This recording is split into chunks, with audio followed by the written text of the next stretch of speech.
நமோ பகவதே வாசுதேவாய. ஓம் நமோ பகவதே வாசுதேவாய. நாராயணம் நமஸ்கிருத்ய நரம் சைவ நரோத்தமம் தேவீம் சரஸ்வதிம் வியாசம் ததோ ஜெயமுதீரயே. नष्टप्रायैष भद्रेषु नित्यं भागवत सेवया भगवती उत्तमश्लोके भक्तिर्भवती नैष्टुकी. निगमकल्पतरोर्गलितं फलं सुखमुखातमृतद्रवसंयुतं पिबत भागवतं रसमालयं मुहुरहो रसिका भुवि भावुकाः. ओमज्ञानतिमिरान्धस्य ज्ञानाञ्जनशलाकया चक्षुरोन्मिलितं येन तस्मै श्रीगुरवे नमः. श्रीचैतन्यमनोभीष्टं स्थापितं येन भूतले स्वयं रूपकथामाख्यं ददाति स्वपदान्तिकं. वन्देऽहं श्रीगुरो श्रीयुतपदकमलं श्रीगुरों वैष्णवांश्च. श्रीरूपं साग्रजातं सहगण रघुनाथान्वितं तं सजीवं साद्वैतं सावधूतं परिजनसहितं कृष्णचैतन्यदेवं श्रीराधा कृष्णपादान् सगगण ललिता श्रीविशाखान्वितांश्च. हे कृष्ण करुणा सिन्धो दीनबन्धो जगत्पते गोपेश गोपिकान्त राधाकान्त नमोऽस्तुते. तप्त काञ्चन गौराङ्गी राधे वृन्दावनेश्वरी वृषभानुसुते देवी प्रणमामि हरिप्रिये. वाञ्छाकल्पतरुभ्यश्च कृपा सिन्धुभ्यैव च पतितानां पावनेभ्यो वैष्णवेभ्यो नमो नमः. नमो ओं विष्णुपादाय कृष्णप्रेष्ठाय भूतले श्रीमते भक्तिवेदान्त स्वामिन्ति नामिने. नमस्ते सारस्वते देवे गौरवाणी प्रचारिणे निर्विशेष शून्यवादी पाश्चात्य देशतारिणे. जय श्री कृष्ण चैतन्य प्रभु नित्यानंद श्री अद्वैत गदाधर श्रीवासादि गौर भक्त वृंद. हरे कृष्णा कृष्ण कृष्णा हरे हरे हरे राम राम राम हरे हरे. मूकं करोति वाचालं पङ्गुं लङ्कयते गिरिं यत्कृपातमहं वन्दे श्रीगुरुं दीनतारिणं परमानन्दं माधवं श्रीचैतन्यम् ईश्वरं हरित्वं तत्सत्. कथाञ्चन स्मृते यस्मिन् दुष्करं शतरं भवेत् स्मरेत्परीतभिषा श्रीचैतन्यं नमामितम्. श्रीमद्भागवतं 2வது स्कन्धம் 8வது அத்தியாயம் 3வது பதம் 28வது அத்தியாயம் முடிச்சிட்டோம். நீங்க 9வது அத்தியாயம் முடிச்சிட்டோம் இல்லையா?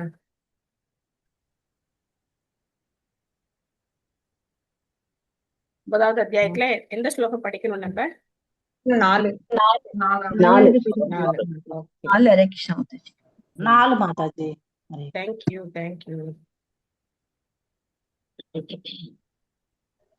9வது அத்தியாயம் பகவானுக்கு ஏற்புடைய விடைகள். சுகதேவ கோஸ்வாமி பரீட்சித் மகாராஜுடைய கேள்விகளுக்கு பதில் சொல்லிட்டே வந்தார். ஆத்மாக்கள் எப்படி பல்வேறு பிறவிகளை அடைகிறாங்க அப்படிங்கிறதுக்கான பதில நம்ம பார்த்தோம். அவங்களுடைய கர்ம வினைகளுக்கு ஏற்ப அவங்களுக்கு பல்வேறு பிறவிகள் கொடுக்கப்படுது அப்படின்னு பார்த்தோம். இன்னைக்கு பதம் 4. ஆத்ம தத்துவ விசுத்தி அர்த்தம் யத் ஆக பகவான் கிருதம் பிரம்மனே தர்ஷயன் ரூபம் அவ்யலிங்க விரதாகிருதக.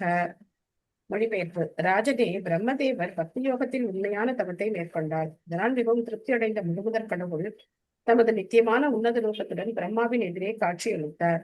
அதுவே பந்தப்பட்ட ஆத்மாவை தூய்மைப்படுத்துவதற்குரிய குறிக்கோள் ஆகும். பிரம்மதேவருடைய அந்த தபஸ், அவருக்கு எப்படி பகவான் அவருடைய இதயத்திலிருந்து அவருக்கு அந்த வேத ஞானத்தை சொன்னார் அப்படின்னு சொல்லி நம்ம இனிமே பார்க்க போறோம். பொருளுரை யார் படிக்கிறீங்க? அலமேலு மாதாஜி படிக்கிறீங்களா? படிக்கிற மாதாஜி. ஹரே கிருஷ்ணா. தேங்க்யூ மாதாஜி. பொருளுரை தந்த ஸ்ரீல பிரபுபாதருக்கு ஜெய். ஆத்ம தத்துவம் என்பது பகவான் மற்றும் ஜீவராசி ஆகியோரை பற்றி விஞ்ஞானமாகும். பரம புருஷர் மற்றும் ஜீவராசி ஆகிய இருவருமே ஆத்மா என்று அறியப்படுகின்றனர். பரம புருஷன் பரமாத்மா என்று அழைக்கப்படுகிறார். ஜீவராசி பிரம்மம் எனப்படும் ஜீவாத்மா என்று அழைக்கப்படுகிறார். பரமாத்மா மற்றும் ஜீவாத்மா ஆகிய இருவருமே ஜட சக்தியை கடந்தவர்களாக இருப்பதால் இருவரும் ஆத்மா என்றே அழைக்கப்படுகின்றனர். பொதுவாக அவ்விருவருமே பற்றியும் மக்கள் பல தரப்பான கருத்துக்களை கொண்டுள்ளனர். ஜட உடலை தூய ஆத்மாவுடன் அடையாளப்படுத்தப்படுவது ஜீவாத்மாவை பற்றி தப்பான கருத்தாகும். அத்துடன் ஜீவராசி பரமாத்மாவுக்கு நிகரானவன் என்றென்றுவது பரமாத்மாவை பற்றியும் தப்பான கருத்தாகும். ஆனால் சூரிய ஒளியில் சூரியனும் உலகமும் அதற்குள் உள்ள அனைத்தும் சரியாக காணப்படுவதைப் போலவே இவ்விரு தரப்பினர்களையும் பக்தி யோகியின் ஒரே மார்க்கத்தால் அகற்றிவிட முடியும். இருளில் ஒருவனால் சூரியனையோ தன்னையோ அல்லது உலகையோ காண முடியாது. ஆனால் சூரிய ஒளியில் ஒருவனால் சூரியனையும் தன்னையும் தன்னை சுற்றியுள்ள உலகையும் காண முடியும். எனவே பக்தி யோகத்தை நிறைவேற்றுவதில் பிரம்மா மேற்கொண்ட உண்மையான விரதத்தில் பூரண திருப்தி அடைந்து பகவான் இவ்விரு தரப்பினர்களையும் தூய்மைப்படுத்துவதற்காக தமது நித்திய ரூபத்தை பிரம்மாவின் முன் காட்டியருளினர் என்று ஸ்ரீல சுகதேவ கோஸ்வாமி கூறுகிறார்.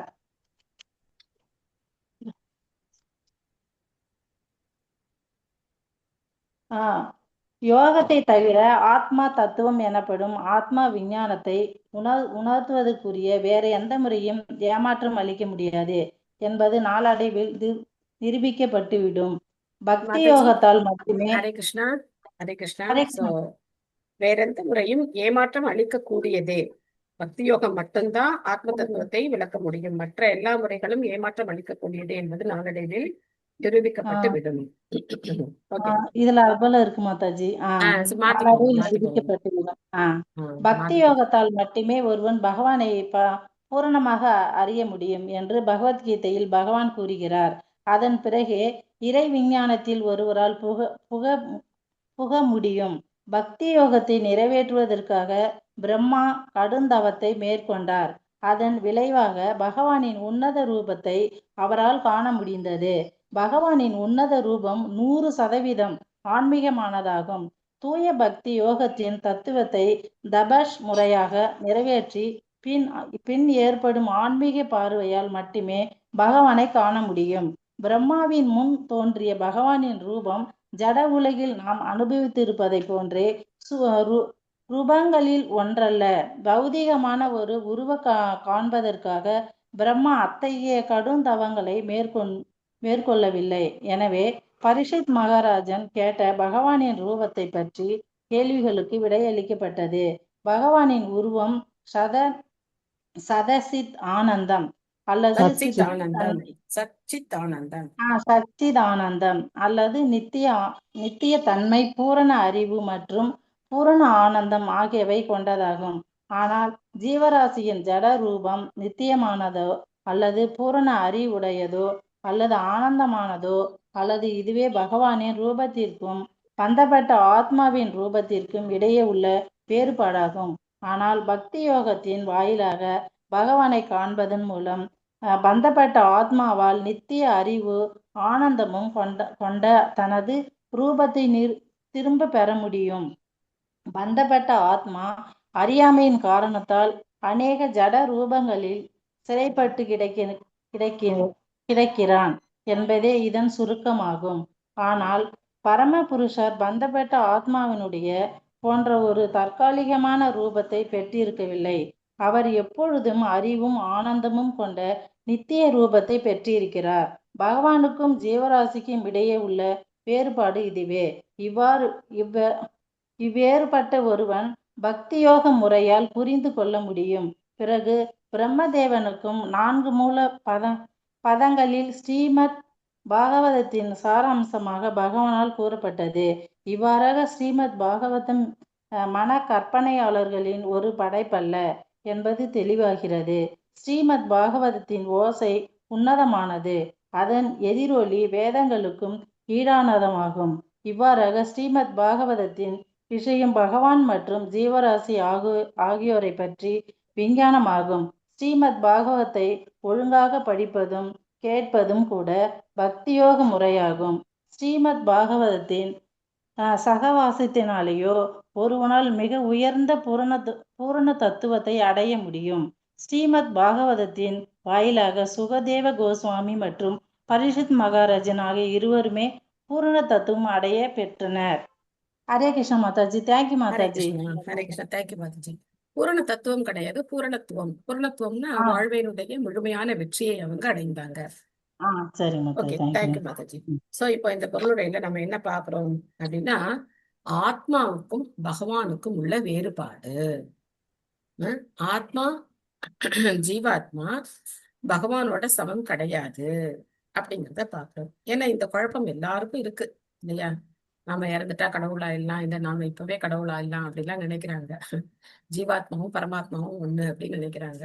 ஜீவாத்மாவும் பரமாத்மாவும் என்னைக்குமே ஒண்ணு கிடையாது. அளவில் ஒன்றுபட்டவர்கள், தன்மையில் வேறுபட்டவர்கள். சோ அதை எப்ப நம்மளால புரிஞ்சுக்க முடியும் அப்படின்னாக்க, பகவானை புரிஞ்சுக்கும் போது நம்மளை பத்தின உண்மை அறிவு நமக்கு புரியும். அதுக்கு ஒரு உதாரணம் இங்க பிரபுபாதர் என்ன கொடுத்திருக்காருன்னா, சூரியனுடைய உதாரணத்தை கொடுத்திருக்காரு. சூரியனுடைய உதாரணத்துல இருந்து நம்ம இதை எப்படி புரிஞ்சுக்கலாம் அப்படின்னா, இப்போ இரவு அப்படிங்கிறது இருட்டா இருக்கு. இருட்டுல நம்மளால நம்மளையே பார்த்துக்க முடியாது இல்லையா? நம்ம சுத்தி இருக்கிற எதையும் நம்மளால பார்க்க முடியாது. இது ரொம்ப எளிமையான விஷயம் தான், புரியறதுக்கு ஒன்றும் கஷ்டம் கிடையாது. இருட்டுல நம்ம கையை கூட நம்மளால பார்க்க முடியாது, நம்மளை சுத்தி இருக்கிற பொருட்களையும் நம்மளால பார்க்க முடியாது. அப்போ சூரியன் உதயம் ஆன உடனேயே நம்மளால என்ன செய்ய முடியும்? நம்மளையும் பார்க்க முடியும், நம்மளை சுத்தி இருக்கிற விஷயங்களையும் பார்க்க முடியும், சூரியனையும் பார்க்க முடியும் இல்லையா? சூரியனையும் பார்க்கலாம், நம்மளையும் நம்ம பார்த்துக்கலாம், நம்ம சுத்தி இருக்கிறதையும் நம்ம பார்க்க முடியும். அந்த மாதிரி எப்ப ஒருத்தர் பக்தி யோகத்தினால பகவானை புரிஞ்சுக்கிறாங்களோ, பகவானை எப்படி புரிஞ்சுக்கணும்? அவர் சச்சிதானந்த விக்கிரக அப்படின்னு புரிஞ்சுக்கணும். நித்தியமான தன்மை உடையவர், நித்தியமான அறிவுடையவர், நித்தியமான ஆனந்தம் உடையவர் அப்படிங்கிறத நாம புரிஞ்சுக்கணும். அப்படி புரிஞ்சுக்கும் போது ஆத்மாவாகிய நமக்கு அந்த தன்மைகள் எல்லாம் ஒரு துணுக்கு அளவுதான் இருக்கு, நாம பகவானுக்கு சமமாக முடியாது அப்படிங்கிற உண்மையை புரிஞ்சுக்கிட்டு அவருக்கு சேவை செய்யணும் அப்படிங்கிற மனப்பான்மை வரும். அப்போ பிரம்மாவோட தவத்தை பத்தி இங்க பிரபுபாதர் விரிவா கொடுத்திருக்கார். பகவானுடைய ரூபம் அப்படிங்கிறது ஒரு சாதாரண உருவமா இருந்தா பிரம்மா எதுக்கு அந்த உருவத்தை பார்க்கறதுக்கு பெரிய தவம் எல்லாம் செய்யணும் இல்லையா? சாதாரண உருவத்தை என்ன பண்ணலாம், எல்லாரும் கண்ணால பார்க்கலாம். இதுல பெரிய விஷயமா என்ன? எல்லாருமே கண்ணால பார்க்கலாம். இப்போ ஆஹ் ஒரு உதாரணத்துக்கு பாத்தீங்கன்னா, நம்ம உடலுக்குள்ள இருக்கிற உறுப்புகளை கூட என்ன பண்றாங்க? ஸ்கேன் பண்ணி பாக்குறாங்க இல்லையா? எக்ஸ்ரே எடுத்து பாக்குறாங்க. அப்ப உடல்ல உள்ள இருக்கிற உறுப்புகள் கூட தெரியுது. அந்த மாதிரியான வசதிகள்லாம் இருக்கும்போது பிரம்மா எதுக்கு உட்காந்து தவம் பண்ணணும்? தவம் பண்ணி எதுக்கு பகவானை பார்க்கணும்? ஆக இதுல இருந்து நமக்கு என்ன புரியுது? பகவானுடைய உருவம் அப்படிங்கிறது ஜடம் அல்ல. ஜடத்தினாலான நம்ம உருவம் தான் ஜடம். நம்ம உடல் அப்படிங்கிறது ஜடம். நம்ம பார்க்கக்கூடிய இந்த உலகத்துல பார்க்கக்கூடிய எல்லா உருவங்களும் ஜடம். நாம மட்டும் கிடையாது, எல்லா உருவமும் ஜடம் தான். ஜடமும் ஆன்மாவும் இணைந்த ஒரு கலவையத்தான் நம்ம பாக்குறோம். அப்போ பகவானுடைய ரூபமும் அது மாதிரிதான் அப்படின்னு நினைக்கிறது முட்டாள்தனம். அதுக்காக பிரம்மா இவ்வளவு பெரிய தவத்தை எல்லாம் செய்யணும்ன்ற அவசியம் அங்க கிடையாது. சோ பகவானை பார்க்கணும்னா பக்தி யோகத்தினால மட்டும்தான் பகவானை புரிஞ்சுக்க முடியும். வேற எந்த முறையினாலையும் பகவானை புரிஞ்சுக்க முடியாது. இது பகவத்கீதையில எங்க சொல்றார்? பகவான் என்ன பக்தினாலதான் புரிஞ்சுக்க முடியும் அப்படின்னு எங்க சொல்றார்? இந்த ஸ்லோகம் பிரபுபாத நிறைய தடவை கோட் பண்றார். மாதாஜி பக்தாமாம் அபிஜானாதி அப்படின்னு சொல்றாங்க. பக்தியாமாம் அபிஜான. சுந்தரி மாதாஜி ஃபுல்லா சொல்லுங்க. மாதாஜி ஃபுல்லா தெரியல மாதாஜி. ஓகே. பக்தியாமாம் அபிஜானாதி யாவான் யஷ்சாஸ்மி தத்வதஹ ததோ மாம் தத்வதோ ஞாத்வா விஷதே தத்தனந்தரம். சோ 18வது அத்தியாயத்துல 56 நினைக்கிறேன். சோ அங்க சொல்ற பக்தியாமாம் அபிஜானாதி அப்படிங்கிற, பக்தினால மட்டும்தான் ஒருத்தர் என்ன புரிஞ்சுக்க முடியும். இந்த ஸ்லோகாவோட நம்ம இன்னைக்கு ஹோம்ஒர்க் வச்சுக்கலாமா? மெமரைஸ் பண்ணலாமா இந்த ஸ்லோகாவை? பக்தியாமாம் அபிஜானாதி யாவான் யஷ்சாஸ்மி தத்வதஹ ததோ மாம் தத்வதோ ஞாத்வா விஷதே தத்தனந்தரம் அப்படிங்கிற, அந்த விஷதே தத்தனந்தரம் அப்படிங்கிறதுக்கு விசேஷமான பொருளை பிரபுபாத் கொடுத்திருக்கார். ஏன்னா மாயவாதிகள், அருவவாதிகள் என்ன சொல்றாங்க? பகவானுடைய உடல்ல போய் கலக்கிறது விஷத்தே அப்படின்னா கலக்கிறது அப்படின்னு சொல்றாங்க.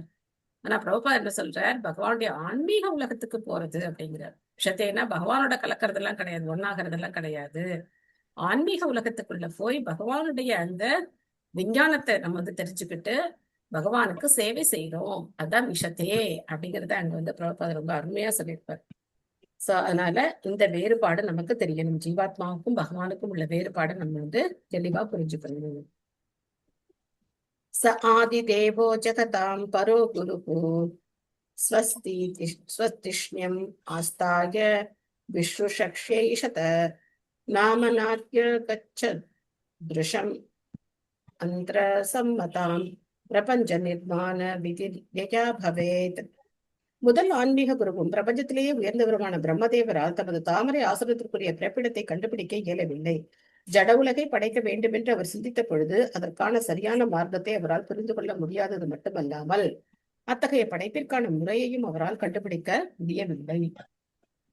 நம்ம ஏற்கனவே பல தடவை இதை பத்தி படிச்சிருக்கோம். கர்ப்போதசாய் விஷ்ணுவுடைய அந்த நாபியிலேருந்து ஒரு தாமரை தண்டு முளைக்குது. தாமரை தண்டுக்கு மேல பிரம்மதேவர் தோன்றார்.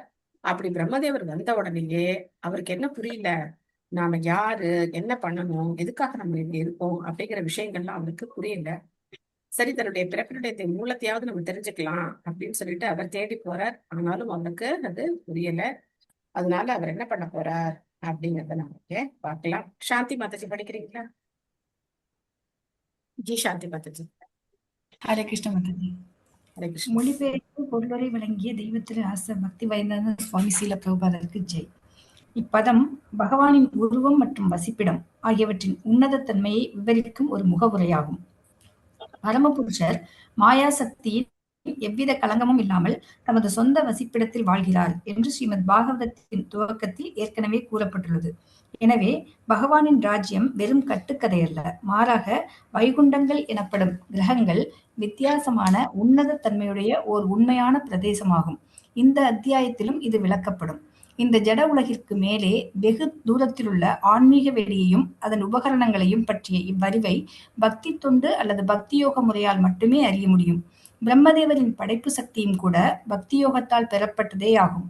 படைக்கும் விஷயத்தில் பிரம்மதேவர் குழப்பமடைந்தார். தமது சொந்த பிறப்பிடத்தை கூட அவரால் கண்டுபிடிக்க முடியவில்லை. ஆனால் இவ்வெல்லா அறிவையும் அவர் பக்தியோகத்தின் வாயிலாக முழுமையாக அடைய பெற்றார். பக்தியோக முறையால் ஒருவன் பகவானை அறிய முடியும். பகவானே பரமன் என்பதை அறிவதன் மூலமாக மற்ற அனைத்தையும் ஒருவன் அறிந்து கொள்ளக்கூடியவன் ஆகிறான்.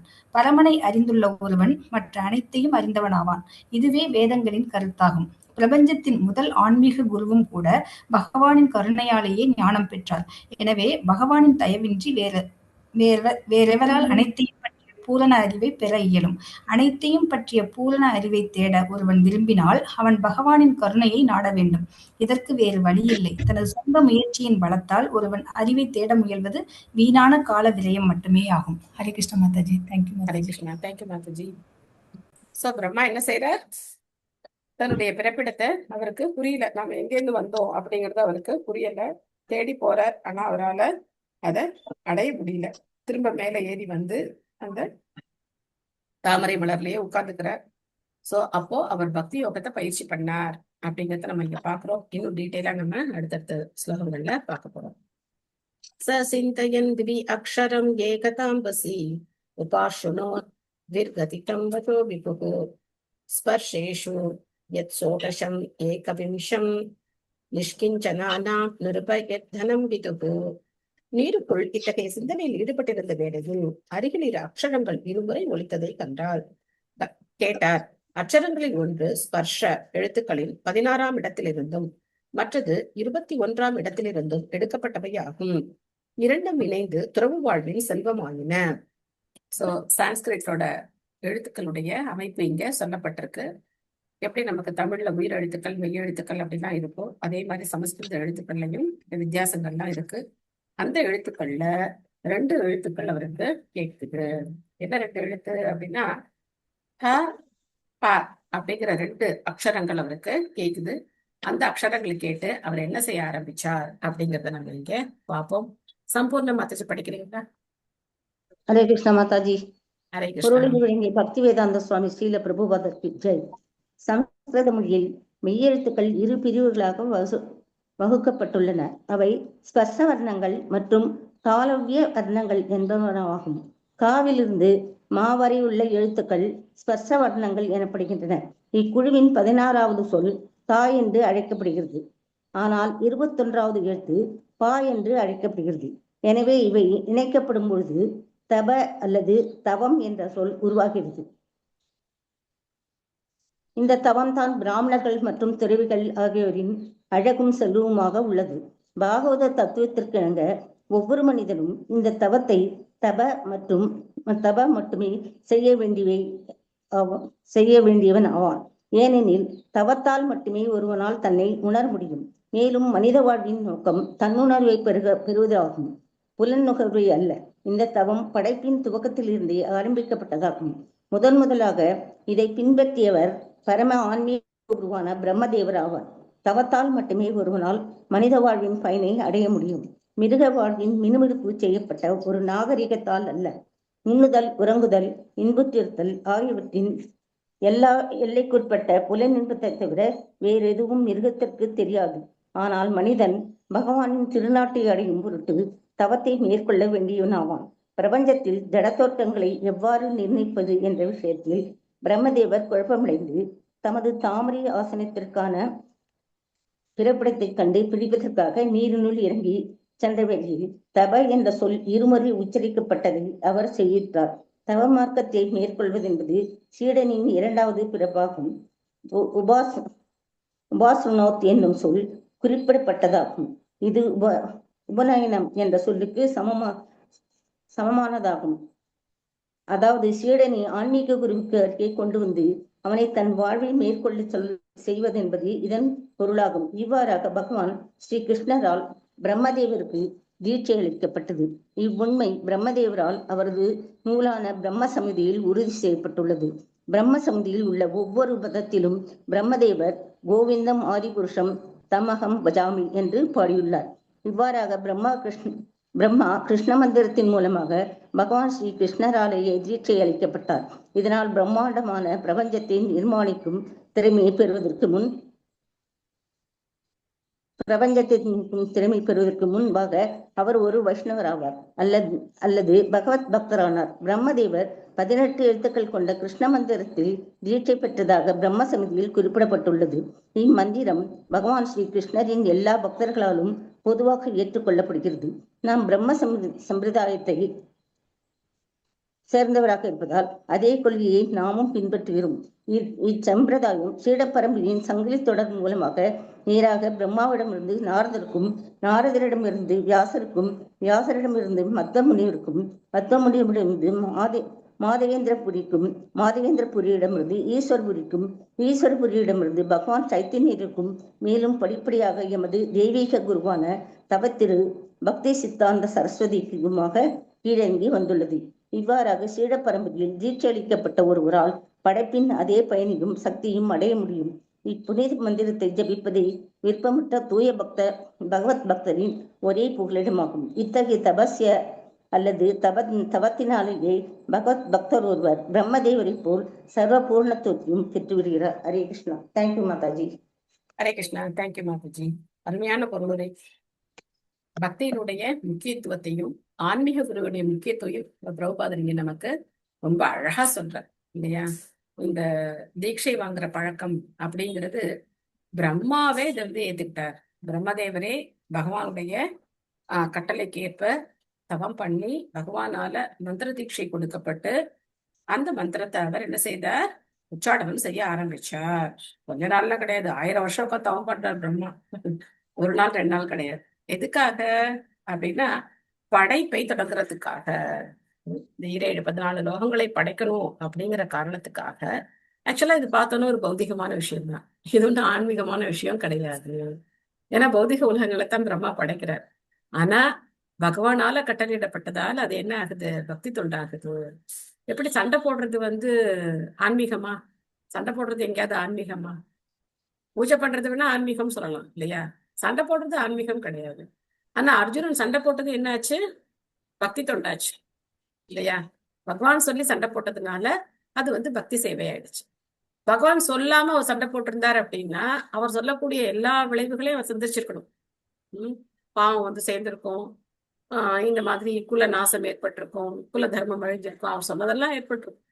ஆனா பகவானால உத்தரவிடப்பட்டு அர்ஜுனன் அந்த போர்க்களத்துல குருக்ஷேத்திர யுத்தத்துல போரிட்டதுனால அவர் வந்து மிகச்சிறந்த பக்தி சேவையை பகவானுக்கு செய்தார். அதே மாதிரி இங்க பிரம்மாவுடைய படைப்பு அப்படிங்கிறது பகவானுடைய விருப்பம். அவர் வந்து பிரம்மாவுக்கு அந்த சக்தியை கொடுத்து படைப்பு தொழிலை செய்யணும் அப்படிங்கிறதுக்காக அவர் நியமிச்சிருக்கார். அதுக்கான அந்த உத்வேகம், அதுக்கான அந்த சக்தி எல்லாமே எங்கேருந்து கிடைச்சது? தவத்தினால கிடைச்சது. தபக அப்படிங்கிற வார்த்தையை கேட்டு பிரம்மா என்ன பண்ணார்? அடுத்த க்ஷணம் யோசிக்கவே இல்லை. அவர் பாட்டுக்கு உட்கார்ந்து தவம் செய்ய ஆரம்பித்தார். பகவானுடைய மந்திரத்தை உச்சாடனம் செய்ய ஆரம்பித்தார். அதே மாதிரி இந்த பிரபுபாதர் வந்து அருமையா கொடுத்திருக்காரு பாருங்க. இந்த சீட பரம்பரை எப்படி வருது அப்படிங்கிறத கொடுத்திருக்காரு. அதையத்தான் நாமளும் ஃபாலோ பண்றோம். இந்த சம்பிரதாயம் பிரம்ம மத்வ கௌடிய சம்பிரதாயம் அப்படின்னு சொல்லப்படுது. பிரம்மதேவத்தில இருந்து தொடங்கி மத்வாச்சாரியார் மூலமா இது வந்து பிரம்ம மத்வ கௌடிய சம்பிரதாயம் அப்படின்னு சொல்லப்படுது. பக்தி சித்தாந்த சரஸ்வதி தாக்கூரார் வரைக்கும் அவருடைய ஆன்மீக குரு ஸ்ரீல பிரபுபாதருடைய ஆன்மீக குருவை இவர் புகழ்ந்து சொல்றார். அவர் வரைக்கும் வந்திருக்கு. அதுக்கப்புறம் ஸ்ரீல பிரபுபாதர் இதை தொடங்கி அதாவது கண்டினியூ பண்றார். அவர் மூலமா தொடர்ந்து இந்த சீட பரம்பரையானது தொடர்ந்து வருது. அப்போ பிரபுபாதருடைய சிஷ்யர்கள் மூலமா நமக்கு இது கிடைச்சிருக்கு. ஆக மொத்தம் கிருஷ்ணர் பிரம்மதேவருக்கு என்ன உபதேசம் செய்தாரோ அதே உபதேசம் எந்தவித மாற்றமும் இல்லாம நம்ம கையிலையும் வந்திருக்கு. எவ்வளவு பெரிய பாக்கியம் பாருங்க. நடுவுல இருக்கிற எத்தனையோ ஆச்சாரியர்கள் கிட்டத்தட்ட வந்து ஸ்ரீல பிரபுபாதர் 37வது ஆச்சாரியாரா இருக்கார். பகவத்கீதையில சீட பரம்பரை அப்படின்னு ஒரு பேஜ் இருக்கும். அறிமுகம் முடிஞ்சதுக்கு அப்புறம் எடுத்து பாத்தீங்கன்னா சீட பரம்பரை அப்படின்னு ஒரு பேஜ் இருக்கும். அதுல பிரம்மா, நாரதர், வரிசையா முதல்ல கிருஷ்ணர், பிரம்மா, நாரதர், வரிசையா வியாசர் அப்படின்னு வரிசையா பேரெல்லாம் இருக்கு. சோ அந்த மாதிரி 37வது ஆச்சாரியாரா ஸ்ரீல பிரபுபாதர் வரார். அப்போ இந்த ஞானம் அப்படிங்கிறது எவ்வளவு பாதுகாக்கப்பட்டு எவ்வளவு பத்திரமா ஒரு ஆச்சாரியார் தன்னுடைய சிஷ்யத்தை கொடுத்து அந்த சிஷ்யர் தன்னுடைய சிஷ்யத்தை கொடுத்து இது எப்படி பாதுகாக்கப்பட்டு வந்திருக்கு. இந்த ஸ்ரீமத் பாகவதத்தை நாம இன்னைக்கு படிக்கிறோம் அப்படின்னாக்க அது வந்து இத்தனை ஆச்சாரியர்களுடைய கருணையும் நாம அடையிறோம்னு அர்த்தம். எல்லாருடைய கருணையும் நமக்கு கிடைக்குது அப்படின்னு அர்த்தம். சாதாரணமா நம்ம உட்காந்து படிக்கல. எல்லாருடைய ஆசீர்வாதம், எல்லாருடைய கருணை எல்லாமே நமக்கு கிடைக்குது. பகவானுடைய ஆசீர்வாதத்திலிருந்து ஆரம்பிச்சு நமக்கு இத்தனை நன்மைகள் ஏற்படுது. சோ அதனால வெறுமை இந்த ஜட உலகத்துடைய நாகரிகம் அப்படிங்கிறது மினுமினுக்கப்பட்ட ஒரு மிருக நாகரிகம் அப்படின்னு சொல்ற பிரபுபாதர். வெறுமை சாப்பிட்றது, தூங்குறது, இனவிருத்தி செய்யறது, தன்னை பாதுகாத்துக்கிறது, இதை வந்து மிருகங்களும் செய்யும். அதையே நாமளும் செஞ்சோம் அப்படின்னா அதுல எந்த அர்த்தமும் கிடையாது. ஆனா பகவத் பக்தி தான் உயர்ந்தது. சோ பிரம்ம சம்ஹிதையில பிரம்மா ஒவ்வொரு ஸ்லோகத்தோட முடிவுலையும் பிரம்ம சம்ஹிதை நாம வந்து மெமரைஸ் பண்ணி சொல்றது கொஞ்சம் தான். ஆனா பிரம்ம சம்ஹிதை நிறைய இருக்கு, நிறைய ஸ்லோகங்கள் இருக்கு. அது நாம வந்து மெமரைஸ் பண்ணல. நமக்கு அபிஷேகத்துக்கு அப்போ சொல்றதுக்காக பிரம்ம சம்ஹிதை பிரபுபாதர் வந்து முதல் ஸ்லோகம் ஈஸ்வர பரம கிருஷ்ண சச்சிதானந்த விக்கிரக அநாதிராதி கோவிந்த சர்வ காரண காரணம் அந்த ஸ்லோகத்துல நம்ம ஆரம்பிக்கிறோம். அதான் ஃபர்ஸ்ட் ஸ்லோகம். ஆனா அதுக்கப்புறம் நம்ம நடுவுல இருக்கிற ஸ்லோகங்கள் எல்லாம் விட்டுட்டு நம்ம வந்து சிந்தாமணி பிரகர சத்ம சுகல்ப விருக்ஷ ஆரம்பிக்கிற அந்த ஸ்லோகத்துக்கு போயிடுறோம். எனக்கு நம்பர் கரெக்டா ஞாபகம் இல்லை. நடுவுல இருக்கிற ஸ்லோகங்கள் எல்லாம் பார்த்தோம்னா அருமையா பிரம்மதேவர் வந்து கோலோக விருந்தாவனம் எப்படி இருக்கு, பகவானுடைய தோற்றம் எப்படி இருக்கு, பகவான் தனக்கு என்ன மந்திரத்தை உபதேசம் பண்ணா எல்லா டீட்டெயில்ஸும் பிரம்மதேவர் கொடுக்குறார். அதே மாதிரி ஒவ்வொரு ஸ்லோகம் முடியும் போது என்ன சொல்றாரு அவர்? கோவிந்தமாதி புருஷம் தமகம் பஜாமி அப்படின்னு சொல்றார். ஸ்ரீல பிரபுபாதர் வந்து திருப்பதிக்கு போயிருக்கும் போது எல்லாரும் என்ன சொல்லுவாங்க? திருப்பதி போறவங்க எல்லாரும் என்ன சொல்லுவாங்க? என்ன மந்திரம் சொல்லுவாங்க திருப்பதியில? கோவிந்தா கோவிந்தா கோவிந்தா கோவிந்தான்னு சொல்லுவாங்க. ஆமா. ஆனா பிரபுபாதர் என்ன சொன்னார்? கோவிந்தம் ஆதி புருஷம் தமகம் பஜாமி அப்படின்னு சொன்னார். அவங்க எல்லாம் கோவிந்தா கோவிந்தான்னு சொல்றாங்க. ஆனா பிரபுபாதர் சொன்னார் கோவிந்தன் தான் ஆதி புருஷன், அவர்தான் முழுமுதற் கடவுள். கோவிந்தம் ஆதி புருஷம் தமகம் பஜாமி அப்படின்னு நான் உங்களுக்கு என்னுடைய பணிவான வணக்கங்களை சமர்ப்பிக்கிறேன் அப்படிங்கிற அந்த ஸ்லோகத்தை வந்து பிரபுபாதர் சொன்னார். அந்த மூடு நமக்கு இருக்கும். கோவிந்தா கோவிந்தா சொல்றது நல்லதுதான். ஆனா அதே சமயத்துல கோவிந்தம் ஆதி புருஷம் தமகம் பஜாமி, நீங்கதான் ஆதி புருஷன், நான் கிடையாதுப்பா, நான் உங்களை விழுந்து நமஸ்காரம் பண்றேன் அப்படிங்கறத நம்ம சொல்லணும். எல்லா பெருமாள் கோவிலையும் இதை நம்ம சொல்லலாம். கோவிந்தம் ஆதி புருஷம் தமகம் பஜாமி அப்படின்னு சொல்லி எல்லா பெருமாள் கோவிலையும் போய் சொல்லணும். தப்பே கிடையாது. அவர்கிட்ட தான் சொல்லணும்னு கிடையாது. சோ அதனால ஹரே கிருஷ்ண மந்திரம் சொல்லலாம், கோவிந்தம் ஆதி புருஷம் தமகம் பஜாமி சொல்லலாம், ஈஸ்வர பரம கிருஷ்ண சச்சிதானந்த விக்கிரக அநாதிராதி கோவிந்தா சர்வ காரண காரணம் அப்படின்னு அவர் வந்து குளோரிஃபை பண்ணலாம்.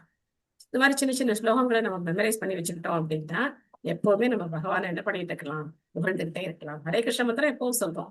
சோ அதுவும் சொல்லலாம், இந்த மாதிரி ஸ்லோகங்களையும் நம்ம வந்து சேர்த்து சொல்லலாம். சோ அப்படி தவ வாழ்க்கை தான் மனிதர்களுக்கு ஏற்படுத்தப்பட்ட வாழ்க்கை. இன்னைக்கு தவம் பண்றாங்க, ஆனா அந்த தவம் பௌதிக விஷயங்களை அடையறதுக்காக மக்கள் தவம் பண்றாங்க. தவம்னா என்ன? நம்மளே விருப்பப்பட்டு உடலை வருத்தி செய்யக்கூடிய ஒரு காரியம் தவம்னு சொல்லலாம். ஒரு குடிகாரன் கூட தவம் தான் பண்றான். அவன் குடிச்சிட்டு எங்க கிடக்கான், சாக்கடை உரமா கிடக்கான், அதுவே ஒரு பெரிய தவம் ஆகும். எங்க கிடக்கும் அப்படிங்கிறதே தெரியாம தவம் கிடக்கான். சோ அந்த மாதிரி தவம் எல்லாம் நாம செய்யக்கூடாது. மனித வாழ்க்கை அப்படிங்கிறது நாம பகவான் அடையறதுக்காக உபநயனம் அப்படின்னா பகவானுக்கு அருகில கொண்டு போறது. ஆன்மீக குரு என்ன செய்யறார்? மந்திர உபதேசம் கொடுக்கிறார். நீங்க பாத்துருக்கலாம், அந்த உபநயத்தின் போது அந்த ஒரு டவல் ஏதோ துணி போட்டு மறைச்சு ஆன்மீக குரு என்ன பண்ணுவாங்க, அந்த சீடனுடைய காதுல மந்திரத்தை உபதேசம் பண்ணும். அதான் உபநயனம். அந்த மந்திரத்தை கேட்டுட்டு சீடன் என்ன பண்ணணும், அந்த மந்திரத்தை கிரமமா ஜபிச்சு, காயத்ரி மந்திரத்தை ஜபிச்சு அவர் வந்து 3 சந்தியா காலங்கள்ல பகவானுக்கு ஒரு சேவை செய்யணும். சோ அதுக்காக இந்த மந்திரங்கள் கொடுக்கப்படுது. அந்த மாதிரிதான் இஸ்கான்ல இதை வந்து எப்படி வச்சிருக்காங்க, பிரபுபாதர் என்ன மாதிரியான அமைப்பு கொடுத்திருக்க அப்படின்னா, முதல்ல ஹரிநாம தீட்சை. முதல் தீட்சை என்ன? ஹரிநாம தீட்சை. ஹரே கிருஷ்ண மகாமந்திரத்தை தீட்சையா கொடுக்குறார். அதுக்கப்புறம் 2வது தீட்சை அப்படிங்கிறது பிராமண தீட்சை அப்படின்னு கொடுக்கப்படுது. அப்போ இங்க சொல்லப்பட்டிருக்கிற மந்திரங்கள் மற்ற மந்திரங்கள் எல்லாம் சேர்ந்து நமக்கு தீட்சையா கொடுக்கப்படுது. காயத்ரி மந்திரம் மற்ற மந்திரங்கள் எல்லாம் சேர்ந்து தீட்சையா கொடுக்கப்படுது. ஹரிநாம தீட்சையே போதுமானது. ஒருத்தர் வந்து ஹரிநாம தீட்சை வாங்கினாலே போதுமானது, பகவான் அடையிறதுக்கு அதுவே போதுமானது. ஆனா மேலும் முன்னேற்றம் அடைந்து நாம வந்து விக்கிரக வழிபாடு செய்யணும், பகவானுக்கு அந்தரங்கமா சேவை செய்யணும், சமைக்கணும், அவருக்காக அலங்காரம் பண்ணணும், இல்ல அவருடைய உடைகளை தைக்கணும், இந்த மாதிரி எல்லாம் அவருடைய அந்தரங்கமான சேவையில ஈடுபடணும் அப்படின்னாக்க, யாகங்கள் செய்யணும் அப்படிலாம் இருந்தது அப்படின்னாக்க அதுக்கெல்லாமும் தனி தீட்சை இருக்கா மாதாஜி? ஹரே ஆமா, கிருஷ்ணா. 2வது தீட்சை second initiation. First initiation Harinam initiation பொதுவா எல்லாருக்கும் உள்ளது. ஹரே கிருஷ்ண மகாமந்திரத்தை எல்லாருக்கும் கொடுப்பாங்க. அதுக்கப்புறம் கொஞ்சம் குவாலிஃபிகேஷன், நம்ம இந்த மாதிரி படிச்சு கொஞ்சம் எல்லாம் குவாலிஃபை பண்ணிட்டோம் அப்படின்னாக்கா அதுக்கப்புறம் பிராமண தீட்சை அப்படிங்கிற 2வது இனிஷியேஷனும் இருக்கு, செகண்ட் இனிஷியேஷனும் இருக்கு. சோ 2வது இனிஷியேஷன் வாங்கியிருக்கோம் அப்படின்னா பெரிய நமக்கு கொம்பெல்லாம் வந்துடாது. நம்ம வந்து செகண்ட் இனிஷியேட்டட் அப்படின்னா கொம்பெல்லாம் கிடையாது. எப்பவுமே பணிவு தான் நமக்கு பக்தியில ரொம்ப முக்கியமான விஷயம். சோ 2வது தீட்சை வாங்கியிருக்கோம் அப்படின்னா என்ன அர்த்தம்? பிராமண குணங்களை நாம வெளிப்படுத்தணும். பிராமணருக்கு உண்டான இந்த ஷமோ தமஸ்தப சௌச்சம் சாந்தி ராஜ்யமம் ஏவச்ச ஞான விஞ்ஞான ஆஸ்திக்கம் பிரம்ம கர்ம சுபாவஜம் அப்படின்னு சொல்ற மாதிரி அந்த குணங்களையும் நாம வந்து வளர்த்துக்கணும். அந்த பிராமண தீட்சை மட்டும் வாங்குறது பெரிய விஷயம் கிடையாது. ஒரு பிராமணனுக்கு உண்டான குணங்களையும் நம்ம வளர்த்துக்கணும். ஒரு வைஷ்ணவரா நம்ம வந்து எப்பவுமே இருக்கணும். அதுதான் ரொம்ப முக்கியமான ஒரு விஷயம். சோ அதனால ஃபர்ஸ்ட் இனிஷியேஷன் அதுக்கே நம்ம என்ன பண்ணக்கூடாது, காலத்தை தள்ளி போடக்கூடாது. ஃபர்ஸ்ட் இனிஷியேஷன் வாங்கறதுக்கே நம்ம யோசிச்சுட்டே இருக்கக்கூடாது. முடியுமா முடியாதா, இதெல்லாம் நமக்கு சரிப்பட்டு வருமா வராதா அப்படிலாம் நம்ம யோசிச்சுட்டே இருக்கக்கூடாது. எதை பத்தியும் யோசிக்காம என்ன பண்ணணும், நம்ம 16 மாலை ஜெபம் பண்ணணும், 4 சட்டத்திட்டம் ஃபாலோ பண்ணணும், ஆன்மீக குரு கிட்ட தீட்சை வாங்கணும். அப்புறம் ஆட்டோமேட்டிக்கா குருவுடைய கருணையினால நம்ம வாழ்க்கை அப்படிங்கிறது, ஆன்மீக வாழ்க்கை அப்படிங்கிறது அது பாட்டுக்கு அது போயிட்டே இருக்கும். எல்லா விதமான பிரச்சனைகளுக்கு நடுவுலையும் நாம என்ன பண்ணலாம், ஹரே கிருஷ்ண கிருஷ்ண கிருஷ்ண ஹரே ஹரே, ஹரே ராம ராம ராம ஹரே ஹரே அப்படின்னு பகவானுடைய நாமத்தை ஜெபம் பண்ணிட்டே இருக்கலாம். அதுல எந்த இதுவும் கிடையாது. இல்லைன்னு நினைச்சுக்கோங்க, அலை எப்போ ஓயிறது, நாம எப்ப கடல்ல குடிக்கிறது, அந்த கதை தான். சில பேர் என்ன நினைப்பாங்க, கொஞ்சம் பிரச்சனை எல்லாம் இருக்கு, பிரச்சனை எல்லாம் போகட்டும், பிரச்சனை எல்லாம் போகட்டும் அப்படின்னு நினைப்பாங்க. என்னைக்காவது ஒரு நாள் நம்ம வாழ்க்கையில பிரச்சனையே இல்லாத நாள் இருக்கா? வருமா? வரவே வராது. எப்பவும் ஏதாவது ஒரு பிரச்சனை இருந்துகிட்டே இருக்கும். ஏதாவது ஒரு பிரச்சனை வந்துகிட்டே தான் இருக்கும். அதை முடிச்சுட்டு வாங்கலாம், இதை முடிச்சுட்டு வாங்கலாம். பையன் 10th படிச்சுட்டு இருக்கான், இப்பதான் வந்து பொண்ணு காலேஜ் சேர்ந்திருக்கா, இது பண்ணணும் அது பண்ணணும், நிறைய இருக்கு. எல்லாம் ஓடிக்கிட்டே தான் இருக்கும். அதுக்கு நடுவுல நாம என்ன பண்ணணும், நம்மள நாம காப்பாத்திக்கணும். சோ அதனால பையன் 10th படிக்கிறான் அப்படின்னு சொல்லிட்டு நம்ம சாப்பிடாம இருப்போமா?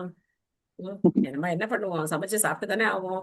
இதே சமைக்கிறது பகவானுக்கு நிவேதம் பண்ணிட்டு சாப்பிட போறோம், அவ்வளவுதானே. எதையோ ஒண்ணு பேசிட்டு இருப்போம், ஹரிநாமம் சொல்ல போறோம், அவ்வளவுதானே. அதனால தீட்சை வாங்கிக்கிறதுக்கு வேற எந்த புற காரணங்களும் இருக்கக்கூடாது. நம்ம மனசுதான் எதையாவது கிரியேட் பண்ணிட்டே இருக்கு. அப்படிலாம் இல்லாம எல்லாரும் தீட்சை வாங்கினாங்கன்னு வச்சுக்கோங்க, அருமையா இருக்கும்.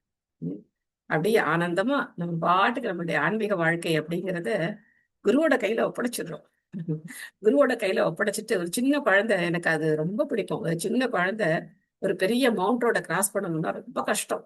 தனியா அதை கிராஸ் பண்ண விட்டோம் அப்படின்னா எப்படி மோதி யார் வந்து இடிப்பாங்கன்னு சொல்ல முடியாது. ஆனா அப்பா கை பிடிச்சுக்கிச்சுன்னு வச்சுக்கோங்க, அது பாட்டுக்கு ஜாலியா குதிச்சுக்கிட்டே கிளாஸ் பண்ணணும். அப்பா பார்த்துப்பாரு. அந்த குழந்தைக்கு பயமே கிடையாது. எத்தனை பெரிய லாரி வந்தாலும் எது வந்தாலும் அந்த குழந்தை பயப்படவே பயப்படாது. அது பாட்டுக்கு அப்பா கையை பிடிச்சிக்கிட்டு குதிச்சுக்கிட்டே அது பாட்டு கிராஸ் பண்ணி போகும். அந்த மாதிரி நம்ம வாழ்க்கையில என்ன வேணா வரலாம். ஆனா ஆன்மீக குருவுடைய கருணை இருந்தது அப்படின்னு சொன்னா நாமளும் என்ன பண்ணலாம், சுலபமா அதையெல்லாம் கிராஸ் பண்ணி பகவான் அடைகிற அந்த முயற்சியில நம்மளுடைய பாதையை நம்ம வந்து வெற்றிகரமா போயிட்டே இருக்கலாம். சோ அதனால குருசிட பரம்பரையில இணையிறது ரொம்ப ரொம்ப அவசியமானது. ஆன்மீக குரு இல்லாம ஆன்மீக வாழ்க்கைன்னு ஒண்ணு கிடையவே கிடையாது. நான் இதை வந்து எத்தனையோ தடவை சொல்லியிருப்பேன். எனக்கு பிடிச்ச ஒரு வாசகம் என்னன்னா இதுதான், ஆன்மீக குரு இல்லாம ஆன்மீக வாழ்க்கைன்னு ஒண்ணு கிடையவே கிடையாது. இது வெறும் கற்பனை தான். ஏன்னா நிறைய பேர் பார்த்துட்டேன். சில பேர் வந்த உடனேயே ஆர்வமா தீட்சை எடுத்துக்கிட்டாங்க அப்படின்னா அவங்க வாழ்க்கை எப்படி இருக்கு. அதே சமயத்துல 10 வருஷம் 15 வருஷம் ஆனா கூட ஏதோ காரணம் சொல்லிட்டே இருந்து, அப்போ அவங்களுக்கு என்ன ஆயிடும், ஒரு காம்ப்ளெக்ஸ் வந்துடும். நம்ம இத்தனை வருஷமா இருக்கோம், நமக்கு பின்னாடி வந்தவங்க எல்லாம் தீட்சை வாங்கிட்டாங்க, அவங்க எல்லாம் பெரிய ஆள் ஆயிட்டாங்க. யாரும் பெரிய ஆள் சின்ன ஆள்லாம் இங்க கிடையவே கிடையாது. பகவான் மட்டும்தான் ஈஸ்வரன். நம்ம எல்லாம் அவருக்கு சேவகன் தான். நாம யாரும் பெரிய ஆள் கிடையாது. ஆனா மனசு இந்த மாதிரி ஏதாவது ஒண்ணு கிரியேட் பண்ணிக்கிட்டே இருக்கும். சோ அதனால வந்த வேகத்துல என்ன பண்ணணும், தீட்சையும் வாங்கிடணும். தீட்சை வாங்கிட்டோம் அப்படின்னா கடையில விற்கிறதெல்லாம் கிடையாது. டெய்லி பகவான்கிட்ட பிரார்த்தனை பண்ணிக்கணும்.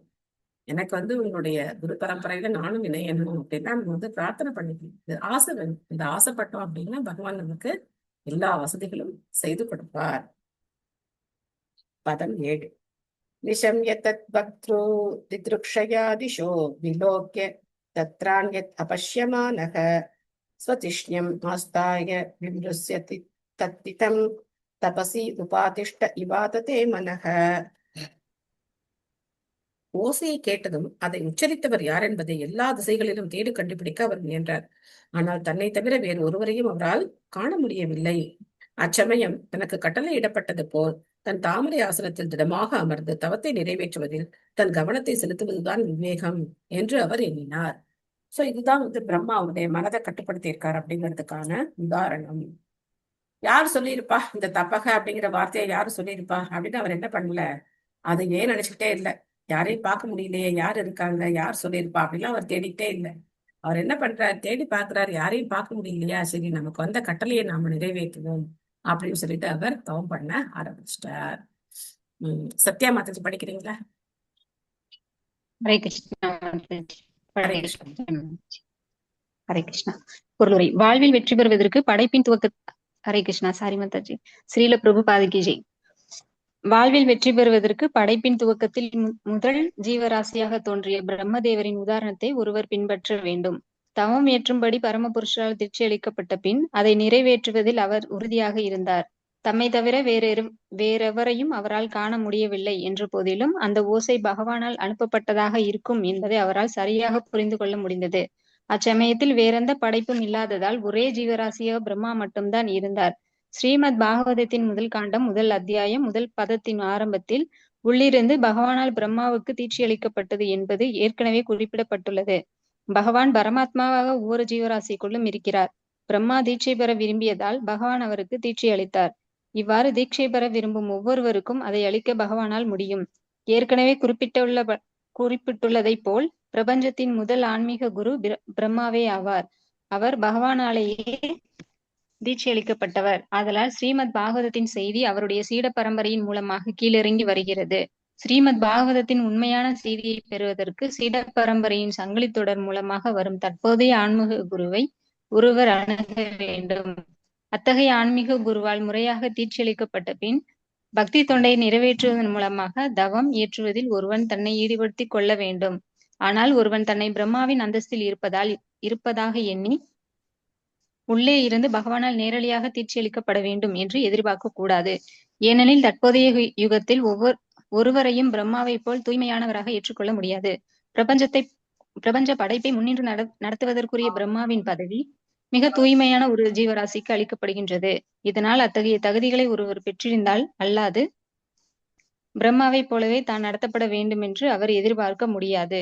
ஆனால் களப்பற்ற தூய பக்தர்களின் மூலமாகவும், குறிப்பாக பகவத்கீதையிலும் ஸ்ரீமத் பாகவதத்திலும் கொடுக்கப்பட்டுள்ளதை போன்று சாஸ்திர உபதேசங்களின் மூலமாகவும் மற்றும் தகுதியுள்ள ஆன்மாவிற்கு கிடைக்கக்கூடிய உண்மையான ஆன்மீக குருவின் மூலமாகவும் அதே வசதிகளை ஒருவர் பெற முடியும்.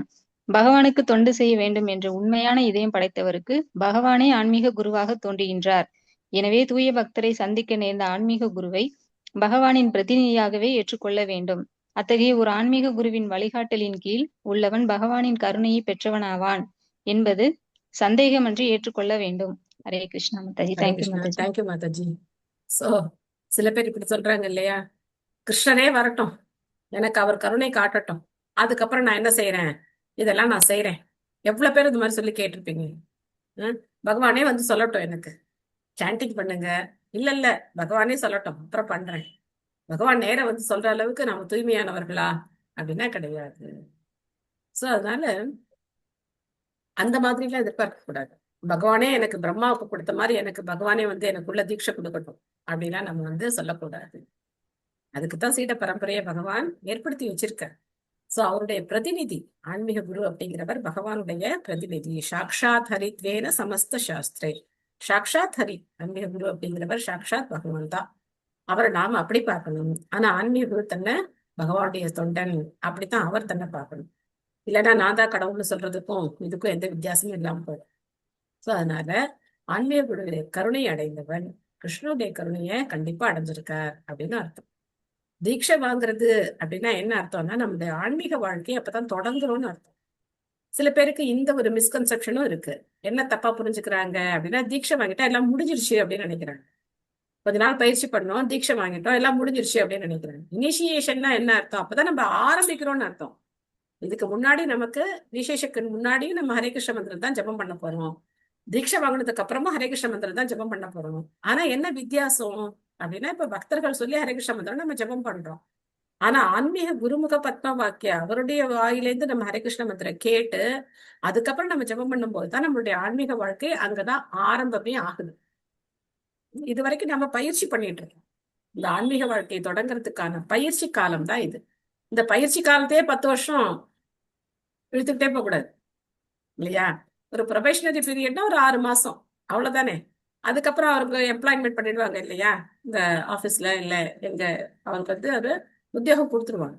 சோ அந்த மாதிரி நமக்கு ஒரு பயிற்சி காலம், நம்ம 4 சட்டத்திட்டம் கடைபிடிக்கிறதுக்கு நம்ம கொஞ்சம் நேரம் கொடுத்து கொஞ்சம் நம்ம வந்து ஸ்டடி ஆகிறதுக்கு இதுக்கெல்லாம் நம்ம கொஞ்சம் டைம் கொடுக்குறாங்க. ஆரம்பத்துல பிரபுபாதர் டயத்துல வந்தவுடனே 4 சட்டத்திட்டம் கடைபிடிக்கணும், வந்தவுடனே 16 மாலை ஜபம் பண்ணணும். ஆனா தவத்திரி ஜெயபதாக சுவாமி குரு மகாராஜ் என்ன பண்ணாரு, கலியுகத்தினுடைய போக்கு, கலியுகத்துடைய அந்த பிரபாவம் ஜாஸ்தியாக மக்களால இதை உடனே ஏத்துக்க முடியாது. நீ வந்த அன்னைக்கே 16 மாலை ஜபம் பண்ணு அப்படின்னா எத்தனை பேர் நம்ம பண்ணியிருப்போம் இல்லையா?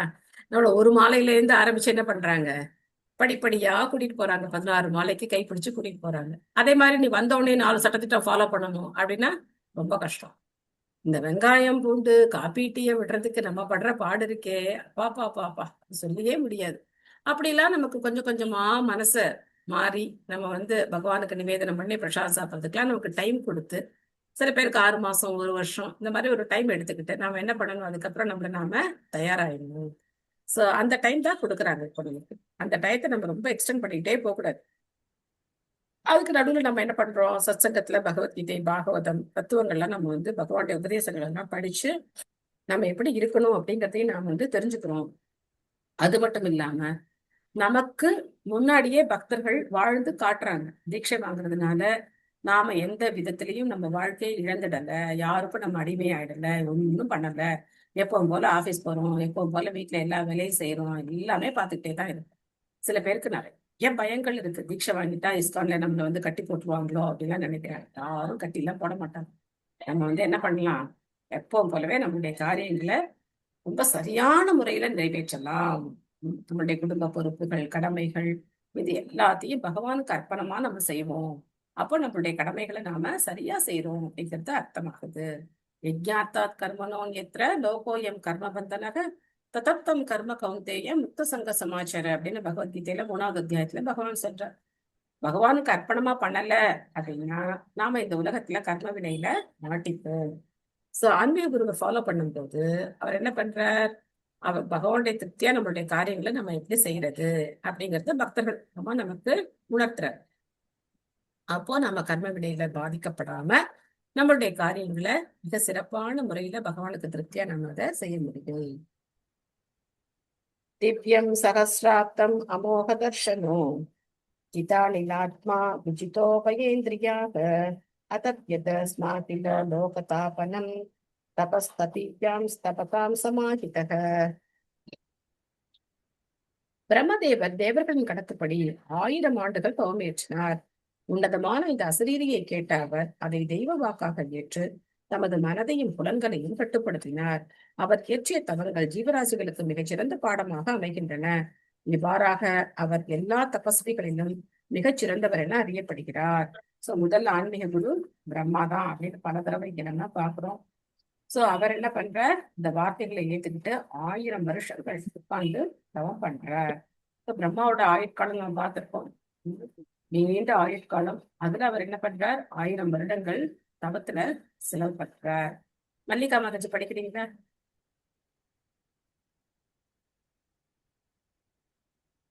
வழங்கிய ஸ்ரீல பிரபுபாதருக்கு ஜெய். பிரம்மதேவர் தப என்னும் அசரீரியை கேட்டார். ஆனால் அவ்வோசையை எழுப்பியவரை அவர் காணவில்லை. இருப்பினும் அவ்வுபதேசம் தமக்கு நன்மை பயக்கக்கூடியதுதான் என்று எண்ணி அதை ஏற்றுக்கொண்ட அவர் 1000 தேவ ஆண்டுகள் தம்மை தியானத்தில் ஈடுபடுத்தி கொண்டார். ஒரு தேவ ஆண்டு நம்முடைய கணக்குப்படி 6 × 30 × 12 × 1000 ஆண்டுகளுக்கு சமமானதாகும். பகவானின் பரிபூரணமான நிலையில் அவருக்கு இருந்த உண்மையான நம்பிக்கையின் காரணத்தால் தான் அவ்வோசையை அவர் ஏற்றுக்கொண்டார். அவரது தீர்க்க தரிசனத்தால் பகவானுக்கும் அவரது உபதேசத்திற்கும் இடையில் அவர் வேறுபாட்டை காணவில்லை. பகவானிடமிருந்து வரும் ஒளியில் பகவான் தமது ரூபத்தை காட்டவில்லை என்றாலும் அந்த ஒளிக்கும் பகவானுக்கும் வேறுபாடு கிடையாது. அத்தகைய திவ்யமான உபதேசத்தை ஏற்றுக்கொள்வதே அனைத்தையும் புரிந்து கொள்வதற்கு உரிய மிகச்சிறந்த வழியாகும். அனைவருக்கும் முக்கிய ஆன்மீக குருவான பிரம்மாவே உன்னத அறிவை பெறும் இம்முறைக்கு சிறந்த உதாரணம் ஆவார். அந்த உன்னத ஓசையை எழுப்பியவர் காணப்படவில்லை என்றாலும் அதன் சக்தி ஒருபொழுதும் குறைந்து விடாது. எனவே ஸ்ரீமத் பாகவதத்தையும் பகவத்கீதையும் உலகில் உள்ள பிற வேத நூல்களையும் சாதாரண பௌதிக நூல்களாகவே கருதக்கூடாது. உன்னதமான ஓசை உபதேசத்தை ஒருவன் சரியான நபரிடமிருந்து பெற வேண்டும். அதை உண்மையானது என ஏற்று தயக்கமின்றி அக்கட்டளையை நிறைவேற்ற வேண்டும்.